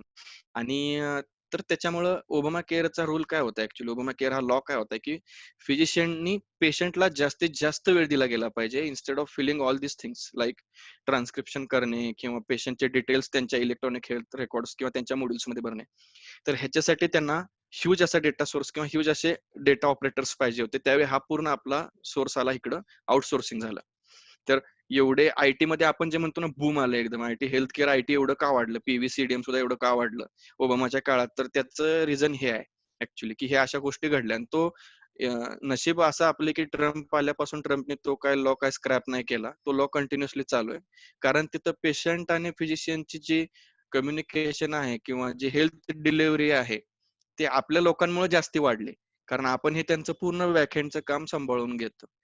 तर त्याच्यानंतर EHR2 नंतर बाकीच्या गोष्टीमध्ये जाऊन त्या पेशंटला सगळ्या गोष्टी त्याला ऑनलाईन दिसतात, त्यांचं मॉड्यूल्स असतं, त्याच्यामध्ये त्यांना ऍक्च्युली डेली व्हिजिट्स असतात. आणि जसं की आपल्याला माहिती आहे की युएस आणि कॅनडा सारखी जी प्रगत राष्ट्र आहेत, जिथं इंडियामध्ये 2% तुमच्या फॅसिलिटी बजेटवरचा मेडिकलमध्ये खर्च केला जातो, तसं तिकडे 10%च्या पण वरती आहे ऍक्च्युली त्यांचं प्रमाण, की एवढ्या प्रमाणात ते तिकडं इन्व्हेस्ट करतात पॉप्युलेशन मध्ये. ते तर म्हणजे त्यांना हेल्थ केअर बेनिफिट्स असतील, त्याच्यामध्ये पण जसं की आपल्याकडे आहे बिलो पॉवर्टी लाईन, तसं त्यांच्याकडे पण मेडिकेअर आणि मेडिकेड गाईडलाईन्स आहेत, किंवा for example retired army professionals असतील तर त्यांच्यासाठी पण वेगळ्या गाईडलाईन्स आहेत, जसं की आपल्याकडे पण आपण असं करतोय ते. तर बेसिकली सेमच आहे, फक्त आपल्याकडे पेपर वर्क बऱ्याचशा गोष्टींना खूप होते आणि तिकडे पेपर वर्क खूप कमी आहे, म्हणजे नाहीच आहे जवळपास. कारण तिकडे ऍप्स यूज केले जातात, लोकांना त्यांच्या मोबाईलवरती बऱ्याचशा गोष्टी अपॉइंटमेंटचे रिमाइंडर येतात की तुमची ह्या डॉक्टरला आज अपॉइंटमेंट आहे. बऱ्याचशा इन्शुरन्स एजन्सीज आहेत तिकडे जे की चांगलं काम करतात. आपल्याकडे हार्डली फक्त खूप कमी इन्शुरन्स एजन्सीज आहेत आणि आपल्याकडे बऱ्याचशा गोष्टी रिएम्बर्स सगळ्या आपण पे झाल्यानंतर होतं. प्री पे किंवा प्री असं काही सुद्धा नसतं. तिकडे बऱ्याचशा गोष्टी प्री मध्ये असतात. म्हणजे फॉर एक्झाम्पल एखादी गोष्ट काढायच्या अगोदरच insurance agency most of the payment करून टाकते. फक्त 10% पेमेंट रिमेनिंग राहतं पेशंटनी करायचं. That is non as out of pocket. म्हणजे बेसिकली युएस हेल्थ केअर साठीच मी काम करतोय मॅक्सिमम त्याच्यामध्ये.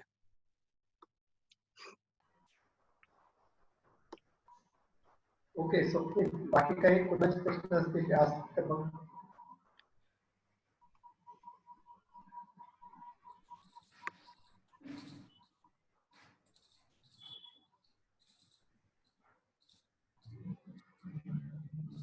हॅलो, तुझा आवाज येत नाही स्वप्नील. म्यूट आहेस स्वप्नील, तू म्यूट आहेस.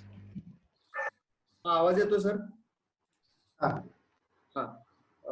अक्षय सर, एक माझा क्वेश्चन असा होता की तुम्ही आता युएस हेल्थ केअर असेल किंवा बऱ्याच हेल्थ केअर सिस्टीमच्या बद्दल तुम्हाला बरीचशी माहिती आहे.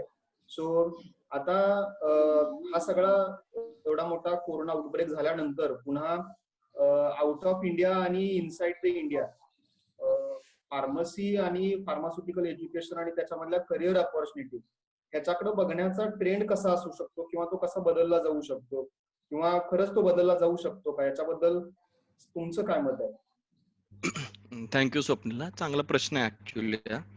की आता आपण बघितलं मोस्टली इकॉनॉमी ड्रिलिंग आहे आपली, म्हणजे इकॉनॉमीचं कितपत खरं होते कितपत खोटं होते माहित नाही. म्हणजे फ्रँकली स्पीकिंग, ज्यावेळी 20 लाख करोड किंवा 1 लाख करोडचं पॅकेज वगैरे दिलं जातं, तर तेवढे पैसे आरबीआय कडे आता शिल्लक आहेत का, किंवा फार्मा प्रोफेशन किंवा वेगवेगळे फंड क्रिएट केले जातात. म्हणजे मी हे का म्हणतोय की मी कुठला पॉलिटिकल मॅन्डेट ठेवून म्हणत नाही, कारण लोकशाहीमध्ये प्रत्येकाला प्रत्येक गोष्टीचा प्रश्न विचारण्याचा अधिकार असतो आणि तो राहिलाच पाहिजे. तर ह्या गोष्टी आहेत ना, ह्या गोष्टी खूप इम्पॅक्ट करतात. लाईक ज्यावेळी तुम्ही अमेंडमेंट करता की महाराष्ट्रामध्ये तुम्ही म्हणजे IFSC सेंटर पासूनच असेल, बऱ्याचशा आता नावाशेवा पोर्टच्या बऱ्याचशा रिक्रुटमेंट बाहेर गेल्या आणि महाराष्ट्राच्या पॉप्युलेशनचं किंवा आपल्या फार्मा प्रोफेशनच्या पॉप्युलेशनचं मुलांचं जे आउट पडतात बीफार्म पासून किंवा एमफार्म पासून, हे खूप कमी असतं बरं का. की गुजरातला जाऊन जॉब करायचा किंवा हे मॅक्सिमम लोकांचा ओढा असतो गोव्याकडं. तर गोवामध्ये का, दुसरं एक कारण गोव्याचं की गोव्याची लाईफ प्लीझंट आहे, प्लेजरफुल आहे आणि मोस्टली बॅचलर लोक एन्जॉय करतात तिथं राहणं आणि बऱ्याचशा करिअर अपॉर्च्युनिटीज आहेत, पण त्या फक्त आणि फक्त प्रोडक्शन. तर सीन असा आहे की आजपर्यंत इंडियामध्ये न्यू ड्रग ऍप्लिकेशन किती झालेत, राईट. चर्चेचा मुद्दा काय आहे की न्यू ड्रग ऍप्लिकेशन किती झालेत. आता सिप्ला आपण म्हणतो की जेनेरिक मार्केटचा म्हणजे पॉवर हब आहे, तर ह्याच्यामध्ये कौतुकास्पद काहीच गोष्ट नाहीये की तुमच्या इंडियामध्ये एवढं huge population with brilliant knowledge असताना सुद्धा NDA ऍप्लिकेशन्स एवढे कमी का, राईट. तर ह्याच्यामधून हे वेगळं आपल्याला कुठं डायव्हर्ट करता येते का, की लाईक आता IT मध्ये माइट बी कमी पण होऊ शकते आणि माइट बी जास्त पण होऊ शकते लोकांची डिमांड, कारण कोविड सारखी गोष्ट झाल्यानंतर बरेचसे पेशंटचे हेल्थ रेकॉर्ड्स किंवा बऱ्याचशा गोष्टीचे बरेचशे प्रोसेसेस अजून इंडियामध्ये येऊ शकतात. ही एक गोष्ट आहे. आणि दुसरी गोष्ट अशी की तिथं सुद्धा ऍक्च्युली जॉब वॅकन्सीज खूप सारे क्रिएट झालेल्या आहेत बाहेरच्या देशांमध्ये, त्यामुळे आउटसोर्सिंग कमी व्हायची पण शक्यता. हे झालं IT रिलेटेड. ह्याच्यामध्ये PV आणि CDM दोन्ही इन्क्लुडेड आहे, ठीक आहे. तर आता जसं प्रोडक्शनचं सांगितलं की प्रोडक्शनचं कितपत प्रोडक्शनला पाहिजे, म्हणजे कितपत ऍक्च्युली बी फार्मसी किंवा डी फार्मसीच्या पोरांना प्रोडक्शन मध्ये कितपत घेतलं जातं, जेणेकरून BSc आणि MSc केमिस्ट्रीची लोक तिथं ऑलरेडी घुसतायत. तर तिथं ज्यावेळी आपण म्हणतो ना की त्यांनी आमच्यावर अन्याय केला, त्यांनी आम्हाला हे करायला पाहिजे, तसं न करता त्या पोझिशन साठी BSc केमिस्ट्री किंवा MSc केमिस्ट्री पेक्षा बीफार्म आणि एमफार्म कितपत किंवा किती पटीने योग्य आहेत हे त्यांना ज्यावेळी आपण समजून सांगू शकू, त्यावेळी आपण खरं तर विन झालो प्रोडक्शन फील्ड मध्ये. आणि हा, आणि आता डिमांड वाढणार, भयानक डिमांड वाढणार प्रोडक्शन मध्ये. तर जसं आपण म्हणतोय की आपल्याकडे ANDA भरपूर फाईल होतात, NDA फायलिंग होत नाहीत, तर तसं आपण मग NDA फायलिंग सारख्या हे असतील की लाईक डॉक्टर रेड्डीज असेल, तर डॉक्टर रेड्डीज किंवा बायो क्लिनिक, सॉरी मुजुमदारची कुठली रे ही, बायोक्लिनिकल का? नाही मुजुमदारची कंपनी कुठली, Biocon Biocon right right, Biocon. तर बायोकॉन असेल, डॉक्टर रेड्डीज असतील, ह्या अशा खूप अशा बोटावरच्या कंपन्या आहेत की ज्या NDA फायलिंग प्रॉपर करतात. NDA म्हणजे न्यू ड्रग ऍप्लिकेशन. आणि जरी तुम्ही डिप्लोमाचे स्टुडंट असाल किंवा जसा पॉप्युलेशन क्राऊड कुठला आहे मला माहित नाही, पण मोस्टली डिप्लोमा असेल, पण तरी सुद्धा डिप्लोमा डिग्री डिप्लोमावर, दोन्ही आहे सर. हा डिप्लोमावाल्यांसाठी मला सांगायचंय की जर तुम्हाला कम्युनिटी फार्मसी ओपन करायची असेल आफ्टर डिप्लोमा, जसं मी सुरुवातीला सांगितलं, तर ह्या गोष्टी जर तुम्ही खरोखर माइंडसेट मध्ये घेतल्या, तर मी म्हणजे बिलीव्ह मी की तुम्ही पूर्ण महाराष्ट्रासाठी नव्हे, पूर्ण इंडियासाठी एक वेगळं फार्मसी मॉडेल तुम्ही दाखवू शकता की हे असं सुद्धा फार्मसी, कम्युनिटी फार्मसी सेंटर आम्ही चालवू शकतो. लाईक ऍप किंवा काय असेल, कुठल्या पण पॅन्डेमिकची किंवा कुठल्या पण इमर्जन्सीची यायची आपल्याला गरज नाही, की आपण आपल्या सर्व्हिसेस मध्ये अफोर्डेबल किंवा चांगले चेंजेस करू, जेणेकरून खूप साऱ्या पॉप्युलेशनला त्याचा फायदा होईल. राईट. आणि बीफार्म साठी आहे की मला असं वाटतं की हायर एज्युकेशन कधीही परस्यू केलेलं चांगलं. आणि हायर एज्युकेशन हे मस्ट आहे आत्ताच्या घडीला. का? कारण हायर एज्युकेशन जर नसेल तर स्पर्धेमध्ये माणूस टिकत नाही. आणि बीफार्म असेल तर बीफार्म पासून एमफार्म पर्यंत लोक जातात. आता बरेचसे PG डिप्लोमा कोर्सेस निघाले बीफार्म नंतर, बरेचसे आहेत की लाईक तुम्ही पेटंट्स लॉ मध्ये करू शकता. आणि असं तुम्ही साचेबंद राहू नका. लाईक कधी कधी लोकांना असं वाटतं की यार बीफार्म आहे, मला माझं बीफार्म झालं तर मी फार्मसी मध्येच काय तर करावं, असं काही सुद्धा नसतं. फॉरेन्सिक सायन्स सारख्या फील्ड मध्ये आपण घुसू शकतो. फॉरेन्सिक सायन्स खूप मोठी गोष्ट आहे. फॉरेन्सिक इन्व्हेस्टिगेटर म्हणून CBI चे ओपनिंग्स असतात. आसूर सिरीज बघितली असेल आता, आसूर सिरीज ट्रेंडिंग आहे, त्याच्यामध्ये फॉरेन्सिकचा किती मोठा रोल आहे तर आपल्याला कळून येतं त्याच्यामध्ये. तर आता सगळ्यांकडे वेब सिरीज असतात, सगळ्यांकडे गोष्टी असतात, तर डॉक्युमेंटरीज आहेत बघा बऱ्याचशा नेटफ्लिक्स वरती. तर डॉक्युमेंटरी ज्या पॅन्डेमिक किंवा व्हायरसच्या रिलेटेड आहेत ना, त्या जरा थोड्याशा स्टडी करा. आणि प्रत्येक गोष्टीमधून तुम्हाला पल्प काढता आला पाहिजे, की फॉर एक्झाम्पल आता हे असं झालं तर मला काय करायचं, ते तसं झालं. इच अँड एव्हरी टाइम तुम्हाला शिक्षक किंवा तुमचे मित्र तुम्हाला कोणी असं मदतीला वगैरे येतील किंवा दरवेळीच येतील असं तुम्ही काउंट करत नका जाऊ. म्हणजे बीफार्म आणि डीफार्म दोघांसाठी पण सांगतो की लाईक पेटंट सारखा कोर्स आहे. आता बरेच एक आहे कॅन्डिडेट कासेगावची, तिनं बीफार्म नंतर लॉ केलं, तर नाव आठवे मला, पण बीफार्म नंतर तिनं लॉ केलं. तर अशी पण लोक आहेत की बीफार्म नंतर जर तुम्ही लॉ केलं ना, बीफार्म नंतर ज्यावेळी तुम्ही LLB ला ऍडमिशन घेता, त्यावेळी तुमचं फार्मसी नॉलेज म्हणजे तुमचं हेल्थ केअर प्लस तुमचं लिगल नॉलेज कंबाईन होतं आणि तुम्ही लिगल ऍडवायझर म्हणून मोठ्या मोठ्या कंपन्यांमध्ये लागू शकता. लिगल ऍडवायझर ज्यांची गरज असते तिथं, की त्या पेटंटच्या केसेस असतील, जसं की आपल्याला माहिती आहे की टर्मरिकला पेटंट US ने घेतलं होतं, त्याच्यानंतर जयंत नारळीकरांपर्यंत जायला लागलं आपल्याला ते पेटंट पाठीमागे घ्यायसाठी. तर त्यांनी ती केस लढली आपल्यासाठी आणि ते टर्मरिकचं पेटंट आपल्याला भेटलं. तर अशा गोष्टी आहेत. आ- आणखी काही हा, कोणाचे प्रश्न आहेत?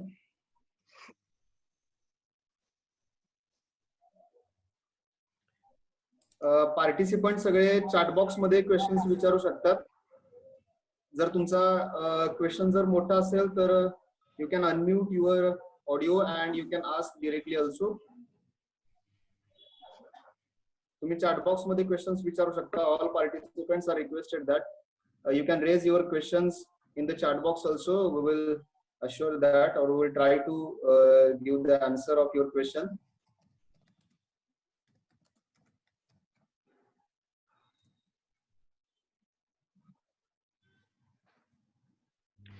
स्वप्नील एक काम करूयात आपण, ते त्यांना विचारू दे, चॅट बॉक्स मध्येच विचारा मोस्टली तुम्ही क्वेश्चन्स, म्हणजे जेणेकरून आपण आता पुढचा गव्हर्नमेंट जॉब वगैरे आहे किंवा तुमची ॲबिलिटी कशी चेंज केली पाहिजे, ह्या थोड्याशा 2 राहिलेल्या पॉईंट कडे आपण जाऊयात.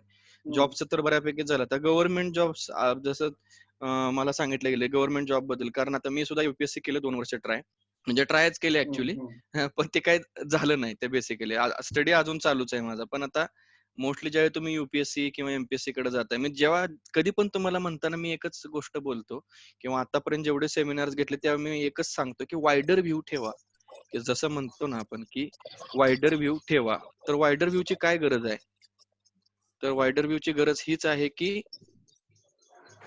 जे तुम्हाला पाहिजे ना, आपण म्हणतो ना चाकोरीबद्दल लाईफ जगा, चाकोरीमध्ये जेवढं तुमचे आहे तेवढंच तुम्ही घ्या. तर तसं न करता एखादी गोष्ट जर तुम्हाला खरंच पाहिजे किंवा खरंच जर तुम्ही त्याशी असे लीन आहे तर ती गोष्ट करा. बरेचसे इंजिनियर लोक IAS, IPS, IRS होतात.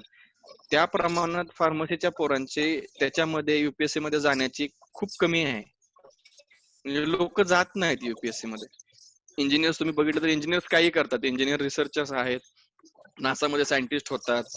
तर ICMR किंवा नॅशनल व्हायरोलॉजी इन्स्टिट्यूट मध्ये फार्मसिस्ट सारखे किती सायंटिस्ट आहेत.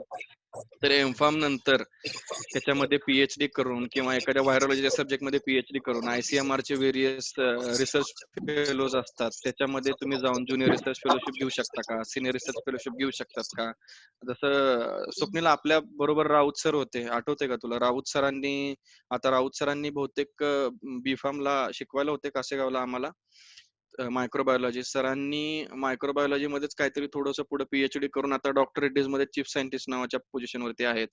तर अशा गोष्टी पण खूप साऱ्या तुम्हाला करता येतील. गव्हर्नमेंट जॉबचं म्हटलं तर जसं की आता आम्हाला आठवते 2013 पासून पास आउट झाल्यापासून आज 7 वर्ष झालेत. तर आतापर्यंत ड्रग इन्स्पेक्टरची स्टेट लेवलला ओपनिंग्स निघाले तर आम्हाला तर काय आठवत नाही की ओपनिंग्स निघालेत किंवा नाहीयेत किंवा आहेत, काही सुद्धा माहित नाही. आणि ड्रग इन्स्पेक्टरचं बेसिकली फार्मसी किंवा कम्युनिटी फार्मसी सांभाळण्यामध्ये किंवा त्याचं ऑडिटिंग करण्यामध्ये कितपत पार्शियल आणि ट्रान्सफर काय म्हणतो आपण त्याला की पारदर्शी रोल आहे ते काय कधी कळालं नाही ऍक्च्युली. तर गव्हर्नमेंट जॉब तुम्ही त्यावेळी निवडताना त्यावेळी वायडर व्ह्यू बघा. म्हणजे instead of becoming drug inspector you can out for MPSC, you can out for UPSC.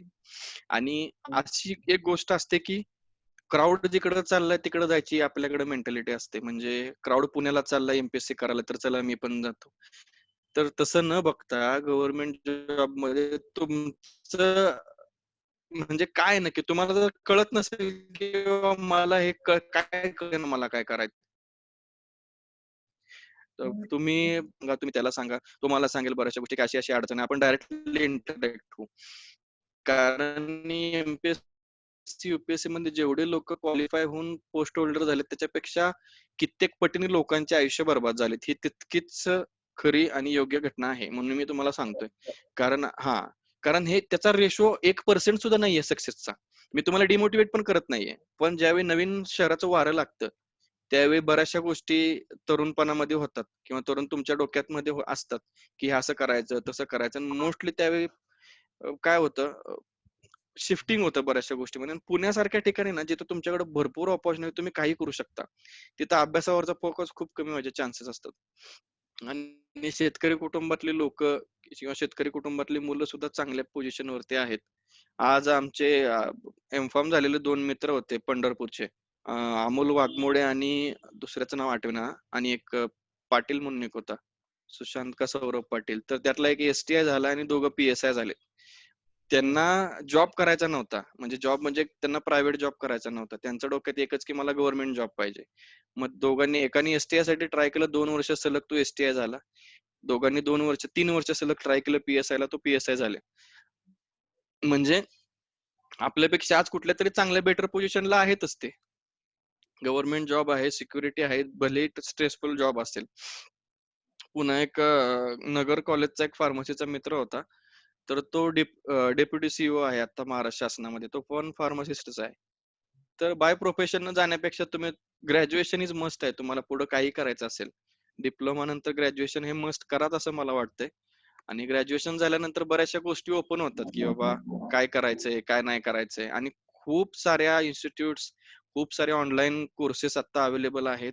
जसं मी तुम्हाला सांगितलं की एखाद्याला खरोखर गेमिंगची आवड असते. आता काय PUBG सगळं दुनिया PUBG खेळते, मी सुद्धा PUBG खेळते. तर त्याच्यामध्ये एवढे काही इश्यू नाही. तर आता एक विश्वजित पाटील कडून एक आपल्याला क्वेश्चन आलाय की लास्ट इयर B.Pharm साठी काही अपॉर्च्युनिटीज आहेत सर.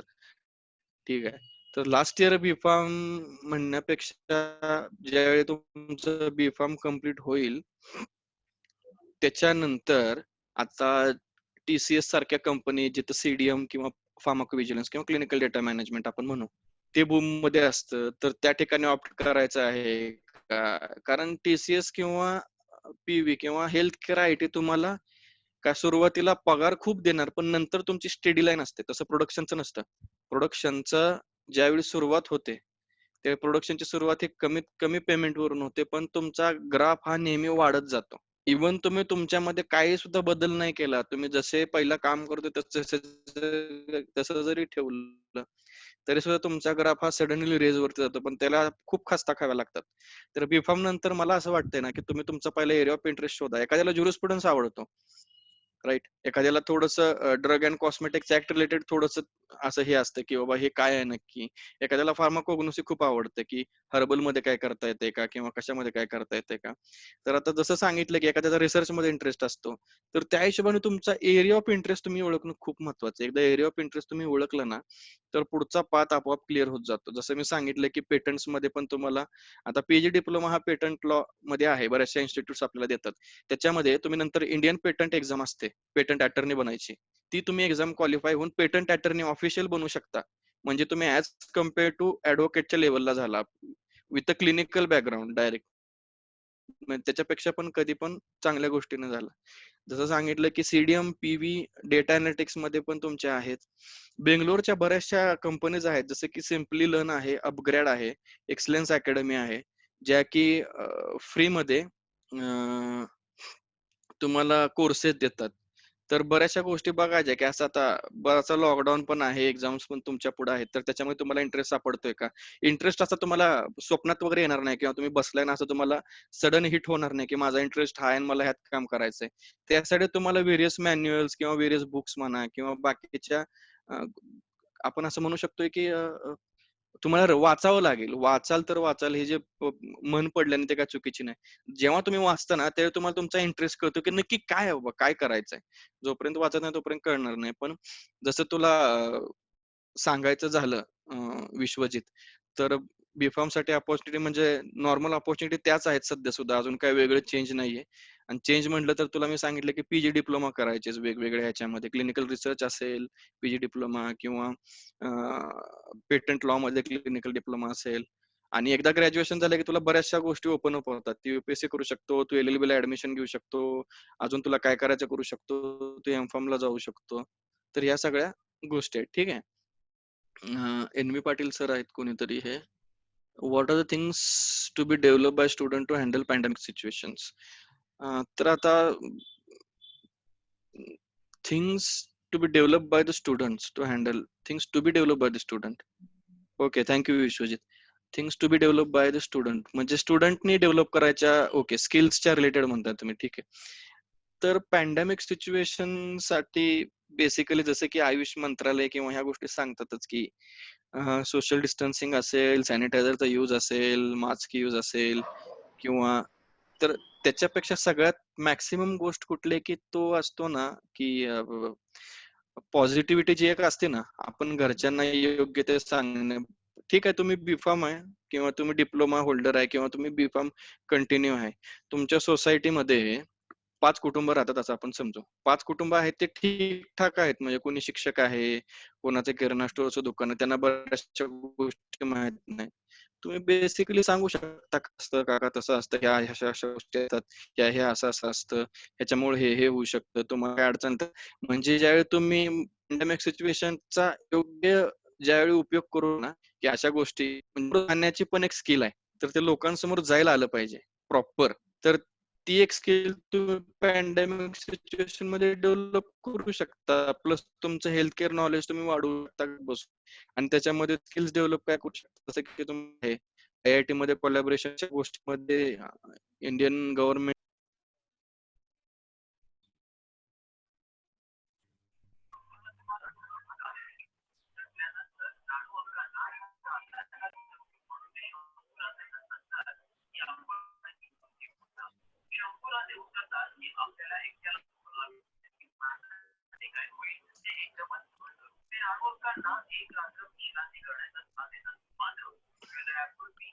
हा ऋषिकेश म्यूट करतो, तुझा आवाज व्यवस्थित येत नाही. तर आता लोकल प्रोडक्टचं सांगितलं की आपल्याला लोकल टू ग्लोबल व्हा, लोकल टू वोकल व्हा. तर लोकल टू ग्लोबल ही प्रोसेस पहिल्यापासून चालूच आहे. तर मला एक कळना, ज्यावेळी मनमोहन सिंग सरकारने एलपीजी अस्तित्वात आणलं 1991 मध्ये, लिबरलायझेशन, प्रायव्हेटायझेशन आणि ग्लोबलायझेशन, म्हणजे Indian economy open to all केलं. तर त्याच्यामध्ये त्यावेळी तुम्ही लोकांना सांगताय की परकीय चलनांचा देवाणघेवाण व्हावी, यासाठी ज्यावेळी तुम्ही सांगताय पेशंटला की,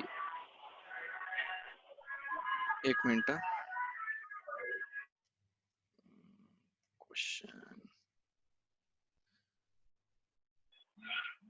हम्म, तर ऋषिकेशचा प्रश्न असा आहे की लोकल प्रोडक्ट जर जास्त यूज केले तर ह्याचा फार्मसी प्रोफेशन मध्ये काय बेनिफिट्स येणार?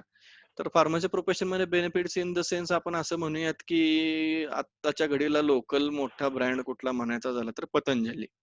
तर पतंजली कितीपत इफिशियंट आहे किंवा काय, त्याच्यामध्ये आपल्याला काय जायचं नाही, पण लोकल म्हणला तर आपण आता पतंजली, जो की कॅडबरी पेक्षा अराउंड जसे त्यांचे हर्बल प्रोडक्ट्स वगैरे आहेत त्या हिशोबाने.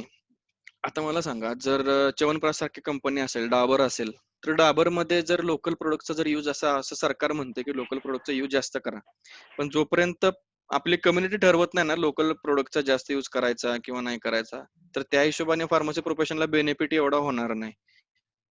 सेम काय, प्रोडक्शन वाढेल तुमचं, प्रोडक्शन युनिट्स त्याच्या एका दुसऱ्या वाढतील, प्रोडक्शन युनिट वाढल्यामुळे तुमच्या हाताला काम चांगलं भेटू शकते तिथं. आणि हा, अजून एक सांगायचं होतं की प्रोडक्शन किंवा टॅबलेट किंवा हे ह्या ठिकाणी नाहीये आपलं मॅक्सिमम, म्हणजे असं डोक्यात नका घेऊ की ते तिकडं जास्ती आहे. मॅक्सिमम काय माहितीये का, जे न्यूट्रिशन प्रोडक्ट्स पण आहेत ना, बोर्नविटा बनतो किंवा चॉकलेट फ्लेवरचे तुमचे हे बनतात, बॉडी बिल्डरचे सप्लिमेंट्स बनतात, मास गेनर वगैरे बनतात, त्या ठिकाणी सुद्धा आपल्याला जॉब वॅकन्सीज आहेत. तर ते सुद्धा ट्राय करायला पाहिजे. तर लोकल प्रोडक्ट जर ज्यावेळी असं म्हणतील त्यावेळी ह्या गोष्टी होतील. पण बेसिकली आपण बऱ्याच वेळी बघतो की कोलगेट, पेप्सोडेंट पेक्षा लोकल प्रोडक्ट किंवा त्यांचा स्वाद किंवा त्यांचे quality up to the mark आहे का किंवा नाहीये, या अशा गोष्टी होतात. आता मुंबईमध्ये धारावीमध्ये वगैरे किंवा धारावीच्या पलीकडे साईडला जर गेलो आपण, म्हणजे बिग ब्रास एरिया सोडला, तर तिथं छोट्या छोट्या घरांमध्ये औषधं बनवली जातात.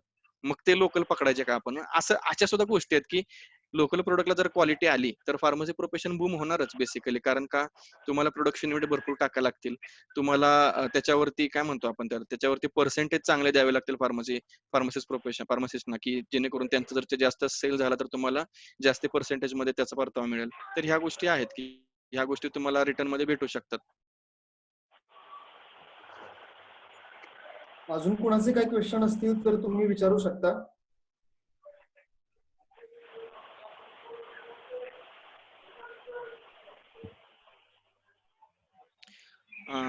लास्टला जाऊयात.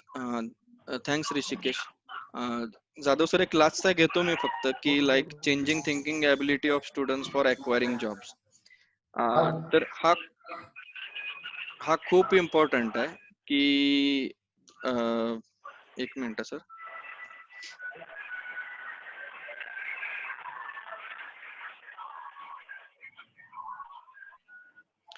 तर changing thinking ability to acquire jobs. आता पहिली गोष्ट म्हणजे ना सर, म्हणजे मला असं वाटतं की कासेगाव मध्ये आम्ही असताना आम्ही एक लिपिन्स्की जर्नल क्लब म्हणून एक चालू केला होता. तर लिपिन्स्की जर्नल क्लबचा आमचा उद्देश एकच होता की प्रत्येक स्टुडंटनी पोस्ट ग्रॅज्युएशनच्या एखादं पॉवर पॉईंट प्रेझेंटेशन बनवायचं, कशावरती पण, लोकल इश्यू असेल, ग्लोबल इश्यू असेल, एखाद्या हिरोची माहिती असेल, एखाद्या हिरोईनची माहिती असेल, एखाद्या मूवीची समरी असेल.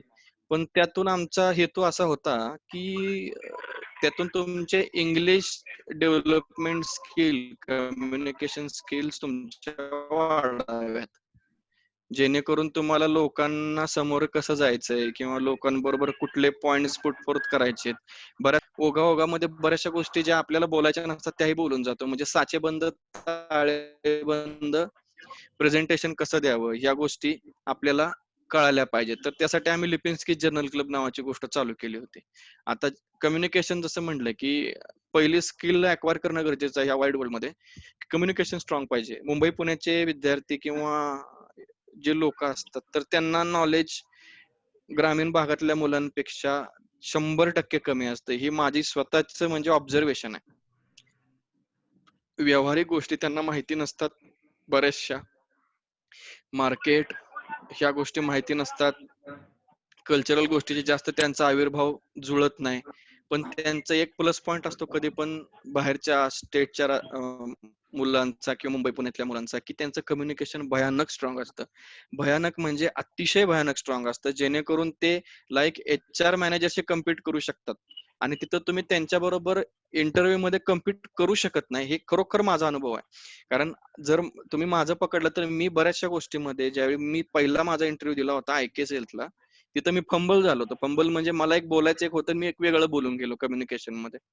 आणि त्यावेळेपासून मी एक डोक्यात घेतलं होतं, की बाबा कमीत कमी म्हणलं रोज इंग्लिश न्यूजपेपर वाचायचा. पण काय वाचायचं? त्यातले न्यूज वाचायच्या नाहीत. त्यातलं फक्त एडिटोरियल आर्टिकल वाचायचं. एडिटोरियल आर्टिकल वाचायचं, त्यातले शब्द काढून ठेवायचे, ते व्होकॅब्युलरी आपली वाढवायची, जेणेकरून आपल्याला त्याला कुठं अजून युज करता येते का, हे आणि बघायचं.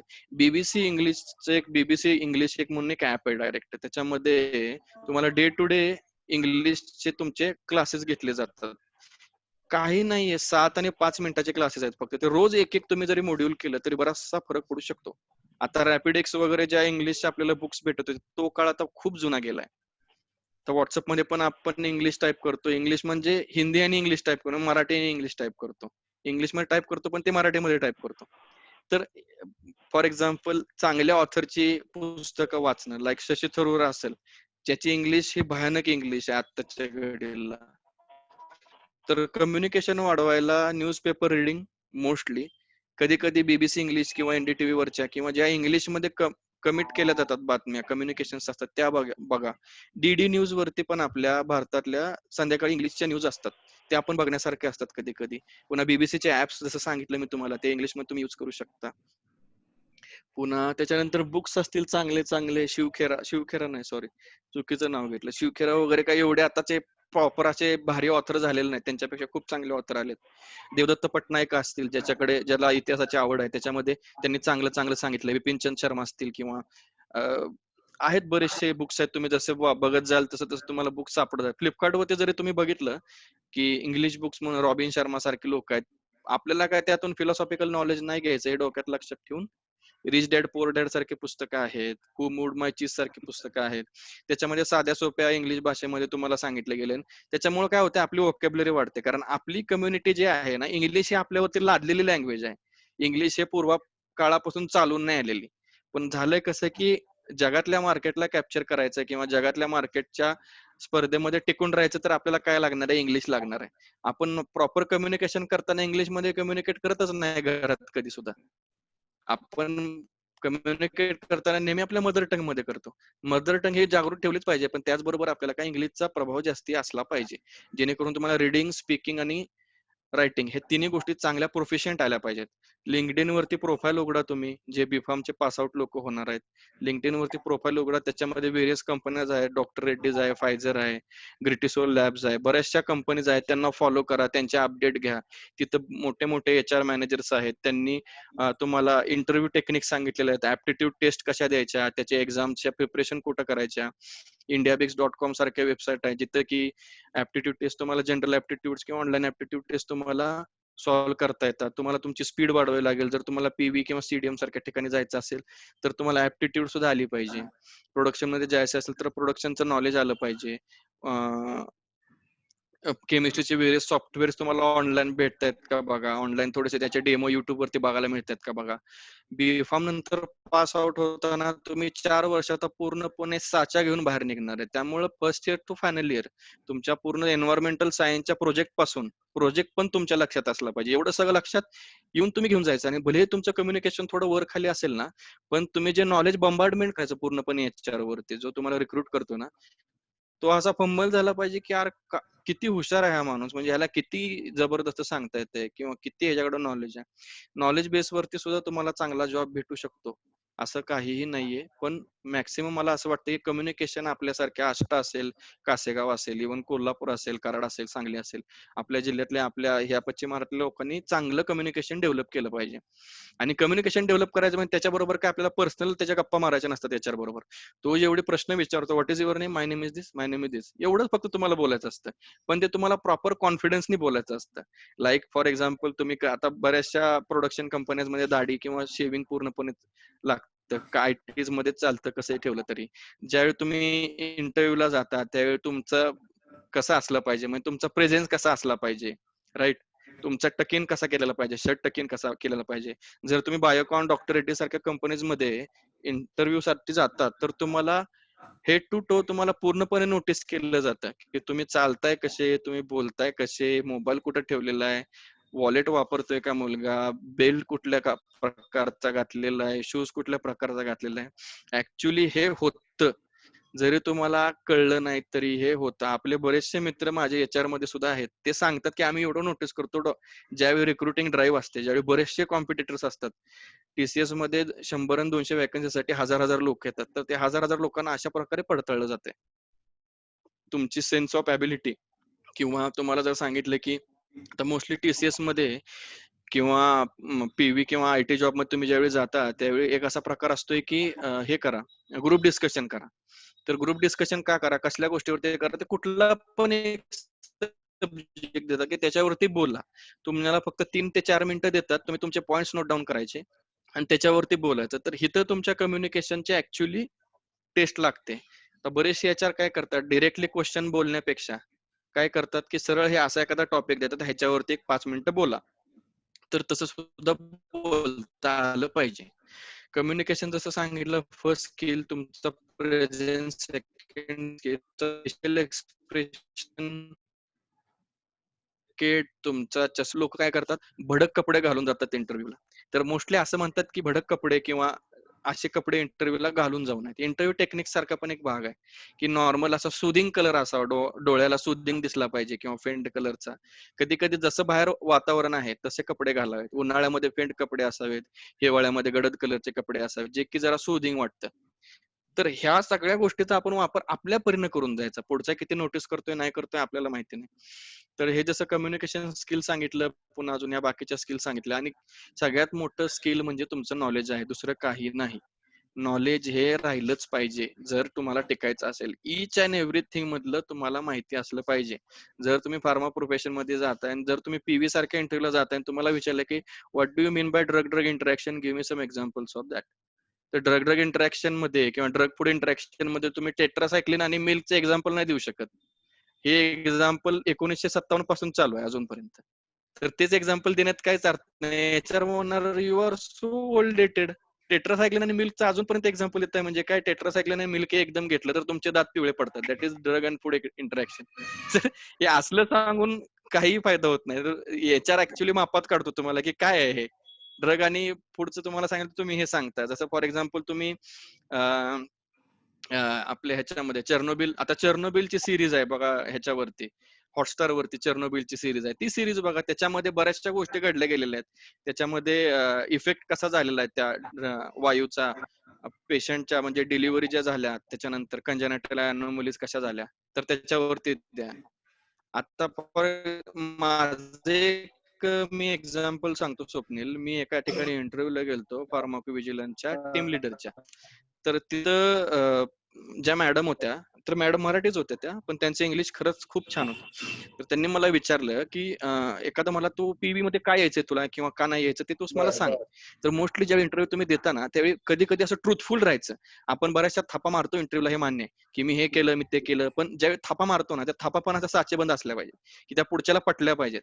आता मला त्यांनी सांगितलं, विचारलं की कुठलीही गोष्ट तुला तुझ्यात चेंज झाला, की कुठल्या गोष्टीमुळे तू चेंज झाला किंवा तुझ्यामध्ये थोडासा चेंज झाला, अशी कुठली गोष्ट घडली आयुष्यामध्ये आत्ताच्या 4 वर्षामध्ये. तर मी त्यांना आयकेएस एक्झाम्पल, आयकेएस हेल्थचे एक्झाम्पल दिलं की जिथे मी मुंबईमध्ये हे झालं होतं. तर तिथं सगळ्यांबरोबर शेअर करतो मी की काय झालं होतं ऍक्च्युली. तर तिथं माझा इंटरव्ह्यू झाला, मी क्वालिफाय झालो, सगळं झालं, मी डेटा अनालिस्ट म्हणून तिथं लागलो. तर पहिला ते ओरिएंटेशन तुम्हाला तुमच्या प्रोसेसची माहिती देतो. तुमच्या प्रोसेस रिलेटेड विचारतो, तुमच्या प्रोसेसचे सांगतो कसे कसे असतात.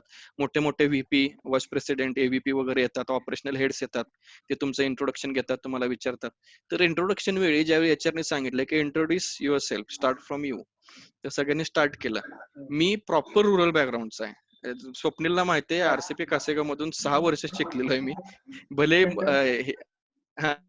6 वर्ष शिकलेलो आहे. त्याच्यामुळं मी काय म्हंटलो तिथं, my name is Akshay Sapkal and I have completed my M pharmacy from Shivaji university Kolhapur. तो जो यम होता ना, यम, तिथं आपण ऍक्च्युली म्हणायला काय पाहिजे, एम. माय नेम इज अक्षय, मी तिथं म्हणलो आणि ते मला हसली माझ्यासमोर डायरेक्ट. एचआर हसली, माझ्या बाजूच्या 2 मुली बसल्या होत्या, त्या हसल्या की यम कसा म्हणतो रे तू, यम कसा म्हणतो, यम असतं का ते, दॅट इज एम फार्मसी. त्या दिवसापासून ते आजच्या दिवसापर्यंत मी आजपर्यंत एक सुद्धा प्रोनाऊन्सिएशन चुकलेलो नाहीये. असलं चुकलेलं तर ते पण अनावधानाने, एवढं मी त्याचा धसका घेतला होता.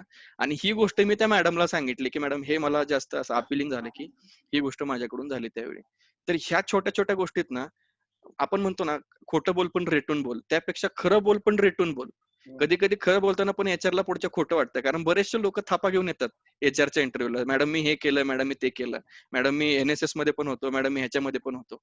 तर ते तुमचा स्टेज परफॉर्मन्स आणि कधीही एचआर काही तुम्हाला करायला लावू शकतात. टीसीएस मध्ये माझ्यासमोर एका मुलाला गाणं म्हणायला लावलं होतं. तो म्हणला होता सिंगिंग इज माय हॉबी. त्याला गाणं म्हणायला लावलं आणि त्याचा आवाज अतिशय भयानक होता. एचआरने त्याला त्या राऊंड मधून बाहेर काढलं. तर असंही तुमच्या बरोबर होऊ शकतं. त्यामुळे जी गोष्ट तुम्हाला सांगायची आहे ना, त्यामुळे ती प्रॉपर असली पाहिजे, फ्लो मध्ये असली पाहिजे. ह्या अशा सगळ्या गोष्टी असतात की कुठल्याही गोष्टीचा बुमरँग आपल्यावरती व्हायला नको. त्या हिशोबाने तुम्ही तुमच्या गोष्टी पुट प्लेस करा, स्किल्स वाढवा, बाकी काय सगळं ओके आहे. भरपूर सारे जॉब आहेत, काळजी करायचं कारण नाही. स्वप्नील आहे, मी आहे, जाधव सर आहेत, चांगले आपले फॅकल्टीज आहेत, आमचे कॉन्टॅक्ट भरपूर ठिकाणी आहेत. काही कशाची काय अडचण नाहीये तुम्हाला. बरेचसे आम्ही मुलं चांगल्या चांगल्या ठिकाणी लावलेले सुद्धा आहेत, कासेगावचे आहेत. मी एचजीएम संत गजानन महाराज कॉलेज फार्मसी महागावला शिकवायला होतो जाधव सर. तिथले पण बरेचसे मुलं आयकेएसएल लावलेत. कोटीविटी मध्ये पण 2-3 इंटरव्ह्यूज घेतले, पण कम्युनिकेशन मध्ये थोडेसे डाऊन झाले. तर आम्ही जे पुढे गेलेलो आहे ते आम्ही तर तुम्हाला तुमची मदत करायला तत्पर आहेच, पण त्यापेक्षा तुम्ही तुमच्यामध्ये किती व्हॅल्यू ऍडिशन करताय. असं नको व्हायला की बीफार्म फर्स्ट इयरला मी जो मुलगा बघितला तोच बीफार्म फायनल इयरला आणि तोच 2 वर्षानंतर आहे. जर तुमच्यामध्ये कंटिन्युअसली स्किल डेव्हलपमेंट होत नाही ना, तर ते आयुष्यच व्यर्थ आहे डायरेक्ट. मग तुमच्या आणि मुंगीमध्ये काहीच उपयोग, म्हणजे काहीच अर्थ नाही. डायरेक्ट तो निर्जीव लाल डबा जसा असतो एसटीचा, तसं तुम्ही धावत्या रस्त्याने. काय डेव्हलपमेंट थोडी तरी हे खूप कंपल्सरी आहे सध्याच्या घडीला. डेव्हलपमेंट ही झालीच पाहिजे. आणि स्किल्स वाढायला आता एवढे प्लॅटफॉर्म आहेत सध्या, आता एवढे सगळे प्लॅटफॉर्म आहेत ऑनलाईन. तुम्ही फक्त तुमच्या मोबाईलवरती नेट असताना तुम्ही बरेचसे, आता linda.com नावाची एक वेबसाईट आहे. लिंक्डइन वरती ज्यावेळी तुम्ही हे कराल, साइन अप कराल, तुमचं प्रोफाईल टाकलं ना, लिंडा म्हणून एक आहे, lynda.com, तर ते लिंक्डइन लर्निंग मध्ये जातं. त्याच्यामध्ये तुम्हाला मायक्रोसॉफ्ट ऑफिस स्किल्स, त्याच्यामध्ये एक्सेलचे शॉर्टकट्स, त्याच्यामध्ये तुम्हाला पॉवर पॉईंट प्रेझेंटेशन कसे बनवायचे, वर्ड कसे बनवायचे. आता आपल्याला पॉवर पॉईंट प्रेझेंटेशन बनवायला येतं, पण ते परफेक्ट येतं का. जर तुम्ही उद्या तुम्हाला मार्केटिंग मध्ये जायचंय, ठीक आहे, बीफार्म नंतर किंवा डिप्लोमा नंतर तुम्ही म्हणताय मला मार्केटिंग करायचंय, मार्केटिंगचे 2-3 वर्ष झाल्यानंतर तुम्हाला पीएमटी मध्ये टाकतात, बरोबर, प्रोडक्ट मार्केटिंग टीम मध्ये टाकतात. पीएमटी मध्ये टाकल्यानंतर तुम्हाला R&Dच्या ऑपरेशनल हेड समोर प्रेझेंटेशन द्यावे लागतात. प्रेझेंटेशन विथ फ्लुएंट इंग्लिश आणि fluent power point presentation skills. ते तुम्हाला ऍज इन लगेच, म्हणजे तुम्हाला 3 वर्षानंतर पीएमटी टाकलं ना, अरे माझं उद्या प्रेझेंटेशन आहे मग मी आज शिकतो, अशा गोष्टी होत नसतात. स्किल ही कंटिन्युअस डेव्हलपमेंटची प्रोसेस आहे. त्यामुळे तुम्हाला प्रत्येक गोष्टीची सवय ही आत्तापासूनच करावी लागेल. आयुष्यात 8 तास झोप असली की सगळं काही सुरळीत होतं. 10 तास झोपून एवढा काय फरक पडत नाही. त्यामुळे राहिलेले 2 तास तुम्ही प्रोडक्टिव्ह कामामध्ये गुंतवू शकता असं मला वाटतं. मी अजून कंटिन्युअसली स्किल डेव्हलप करतोय. मी आता डेटा अनालिटिक्सचा कोर्स करतोय. मी आता पेटंट लॉचा कोर्स करायला लागलोय. म्हणजे मी आता आयुष्याच्या एका स्टेबल प्लॅटफॉर्मवरती असून सुद्धा एवढं करू शकतो. म्हणजे मला अजून जम्प करायचंय. आता मला असं वाटतं जाधव सर की मी आता असं वाटतंय मला की लॉ फर्म मध्ये जावं काय. त्यासाठी मी पेटंट एक्झामची तयारी करतोय. पेटंटच्या एक्झामचं फॉर्म वगैरे भरलाय आता मी. तेवढ्यासाठी पण मी पण टेट ट्राय करायला लागलोय. म्हणजे ऍट सर्टन आता मी अकॅडमिक्स बघितलं, मी प्रोडक्शन बघितलं, मी कॉर्पोरेट बघितलं, तर मला लिगल मध्ये जायचंय. तर हे सुद्धा आपण ट्राय करायला पाहिजे की सगळ्या ऑपॉर्च्युनिटीज तुम्ही कॅचअप करा. आणि खूप साऱ्या जॉब ऑपॉर्च्युनिटीज आहेत बाहेर, फक्त तुम्हाला ती मिळवायची धमक पाहिजे, बाकी काही नाही. सर थोडस बोलतील. हा. मी जाधव सरांना रिक्वेस्ट करतो, सर बोलतील थोडस. खरं तर आज टेक होम मेसेज आमच्या विद्यार्थ्यांसाठी किंवा फॅकल्टीसाठी हा आहे. हा तो वैचारिक दायरा जो वाढलेला आहे तो तुम्ही युपीएससी सारख्या अवघड परिस्थिती फरक आहे किंवा जीवनाकडे पाहण्याचा दृष्टिकोन त्या गोष्टीकडे बांधलेला आहे. त्या एक मोठं ध्येय ठेवल्यामुळे खरं तर ही इनबिल्ट गोष्ट असते, एखाद्या गोष्टीकडे तुम्ही जावं का न जावं आणि तो तुम्ही नॅचरल कॉल घेऊन तुम्ही तुमची डेव्हलपमेंट केली. आणि हे स्पष्टच दिसतंय की एक स्किल आलं की दुसऱ्या स्किल आलं पाहिजे, तिसरं आलं पाहिजे आणि ही खरी डेव्हलपमेंटची प्रोसिजर असते. आपण कधी थांबायची नसते, ज्याला आपण लाईफ लॉंग लर्निंग प्रोसेस म्हणतो, तसा प्रकार आहे. तर आजच्या ह्याच्यामध्ये कम्युनिटी फार्मसिस्ट बरोबरच म्हणजे ते जे सुरुवातीचा जो टॉपिक सांगितला तो मला खूप अपिलिंग होता. कारण आपण काय करतो, समाजातील छोटे छोटे प्रश्न आहेत ते आपल्याला दिसत नाहीत, कारण ते ती दृष्टी झाली. तर हे जे इश्यू बघितल्यानंतर फार्मसिस्ट इतक्या काही करण्यासारख्या गोष्टी आहेत. मित्र आता असे झाले की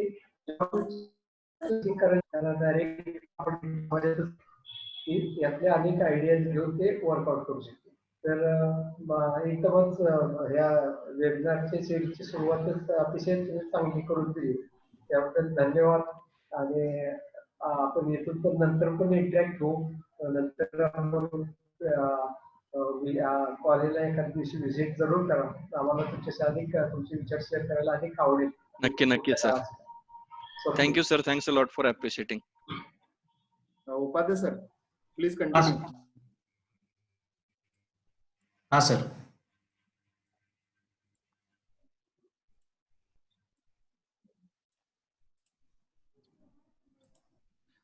एकच मिनिट, एक प्रश्न आलाय, फक्त एक प्रश्न घेतो उपाध्याय सर.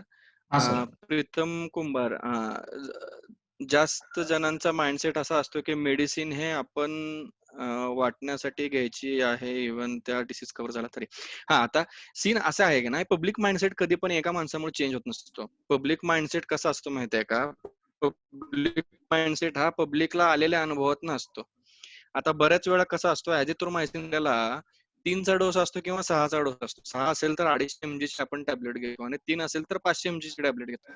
तर बरेचसे कम्युनिटी फार्मासिस्ट काय करतात, तर ह्याच्यामध्ये 2 फार्मासिस्ट असतात, एक लीगल असतात, एक इलिगल असतात, एक व्हाईट आणि ब्लॅक वाले असतात. म्हणजे ते व्हाईट पण करतात.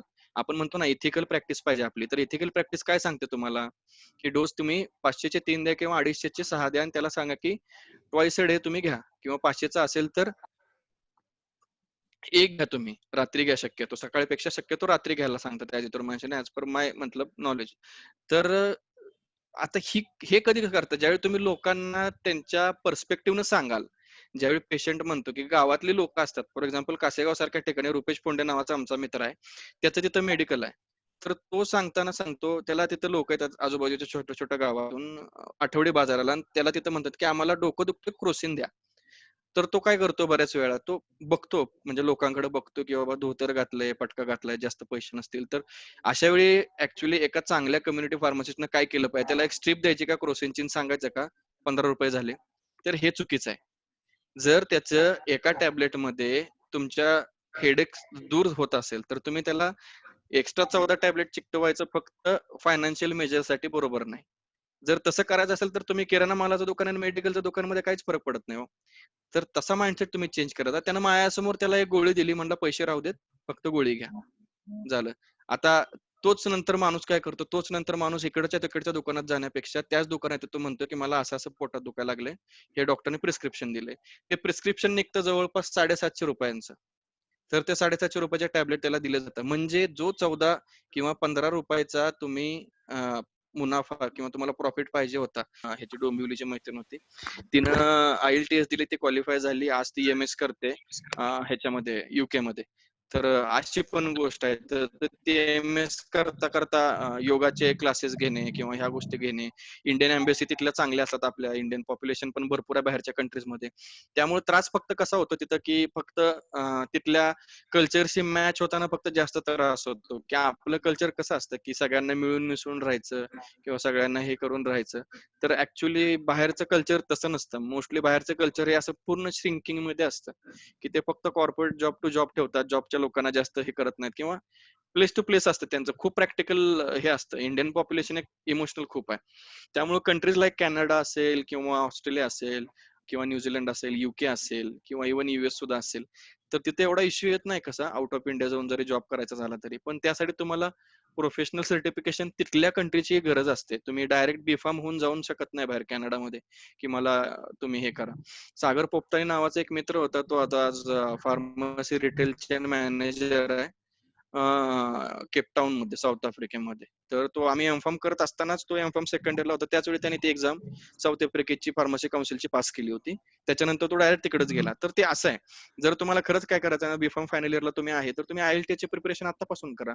IELTS चे कोर्सेस वगैरे, IELTS चे डायरेक्ट साईटच आहे, गुगलवरती जरी टाकलं तुम्ही IELTS तरी पण डिटेल येते. फार्मसी प्रोफेशन जॉब्स, त्याच्यामुळे तुम्हाला सगळं सांगितलं जातं, काय काय करायचंय, कुठल्या कुठल्या काउन्सिलचे तुम्हाला सर्टिफिकेशन लागणार आहे.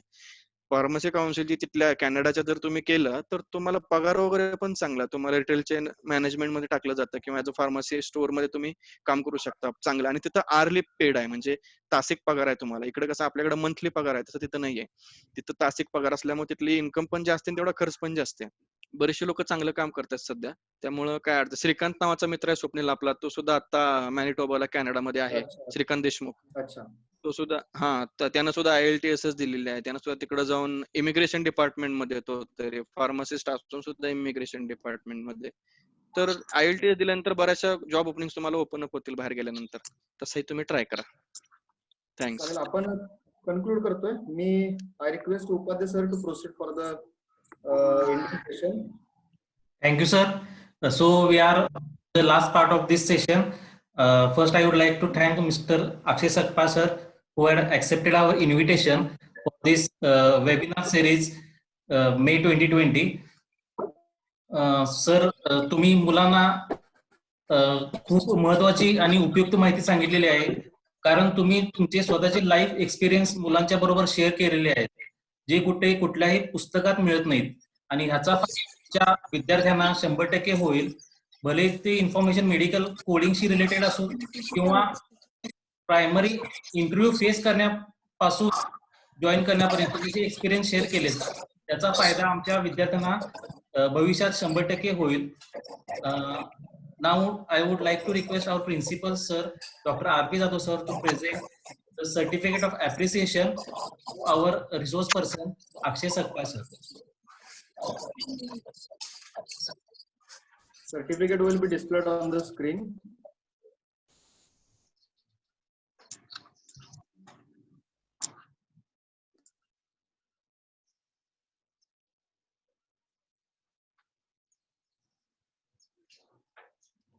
Thank you, sir. Thanks a lot for this opportunity.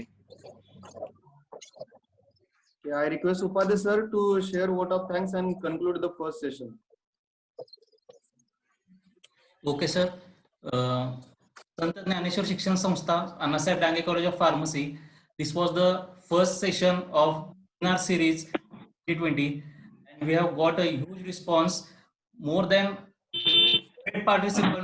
100 participants have participated, and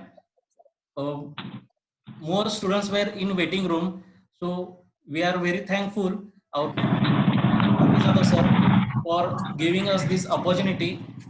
And I would like to I would also thank Mr. Akshay Sakpa sir for this useful session.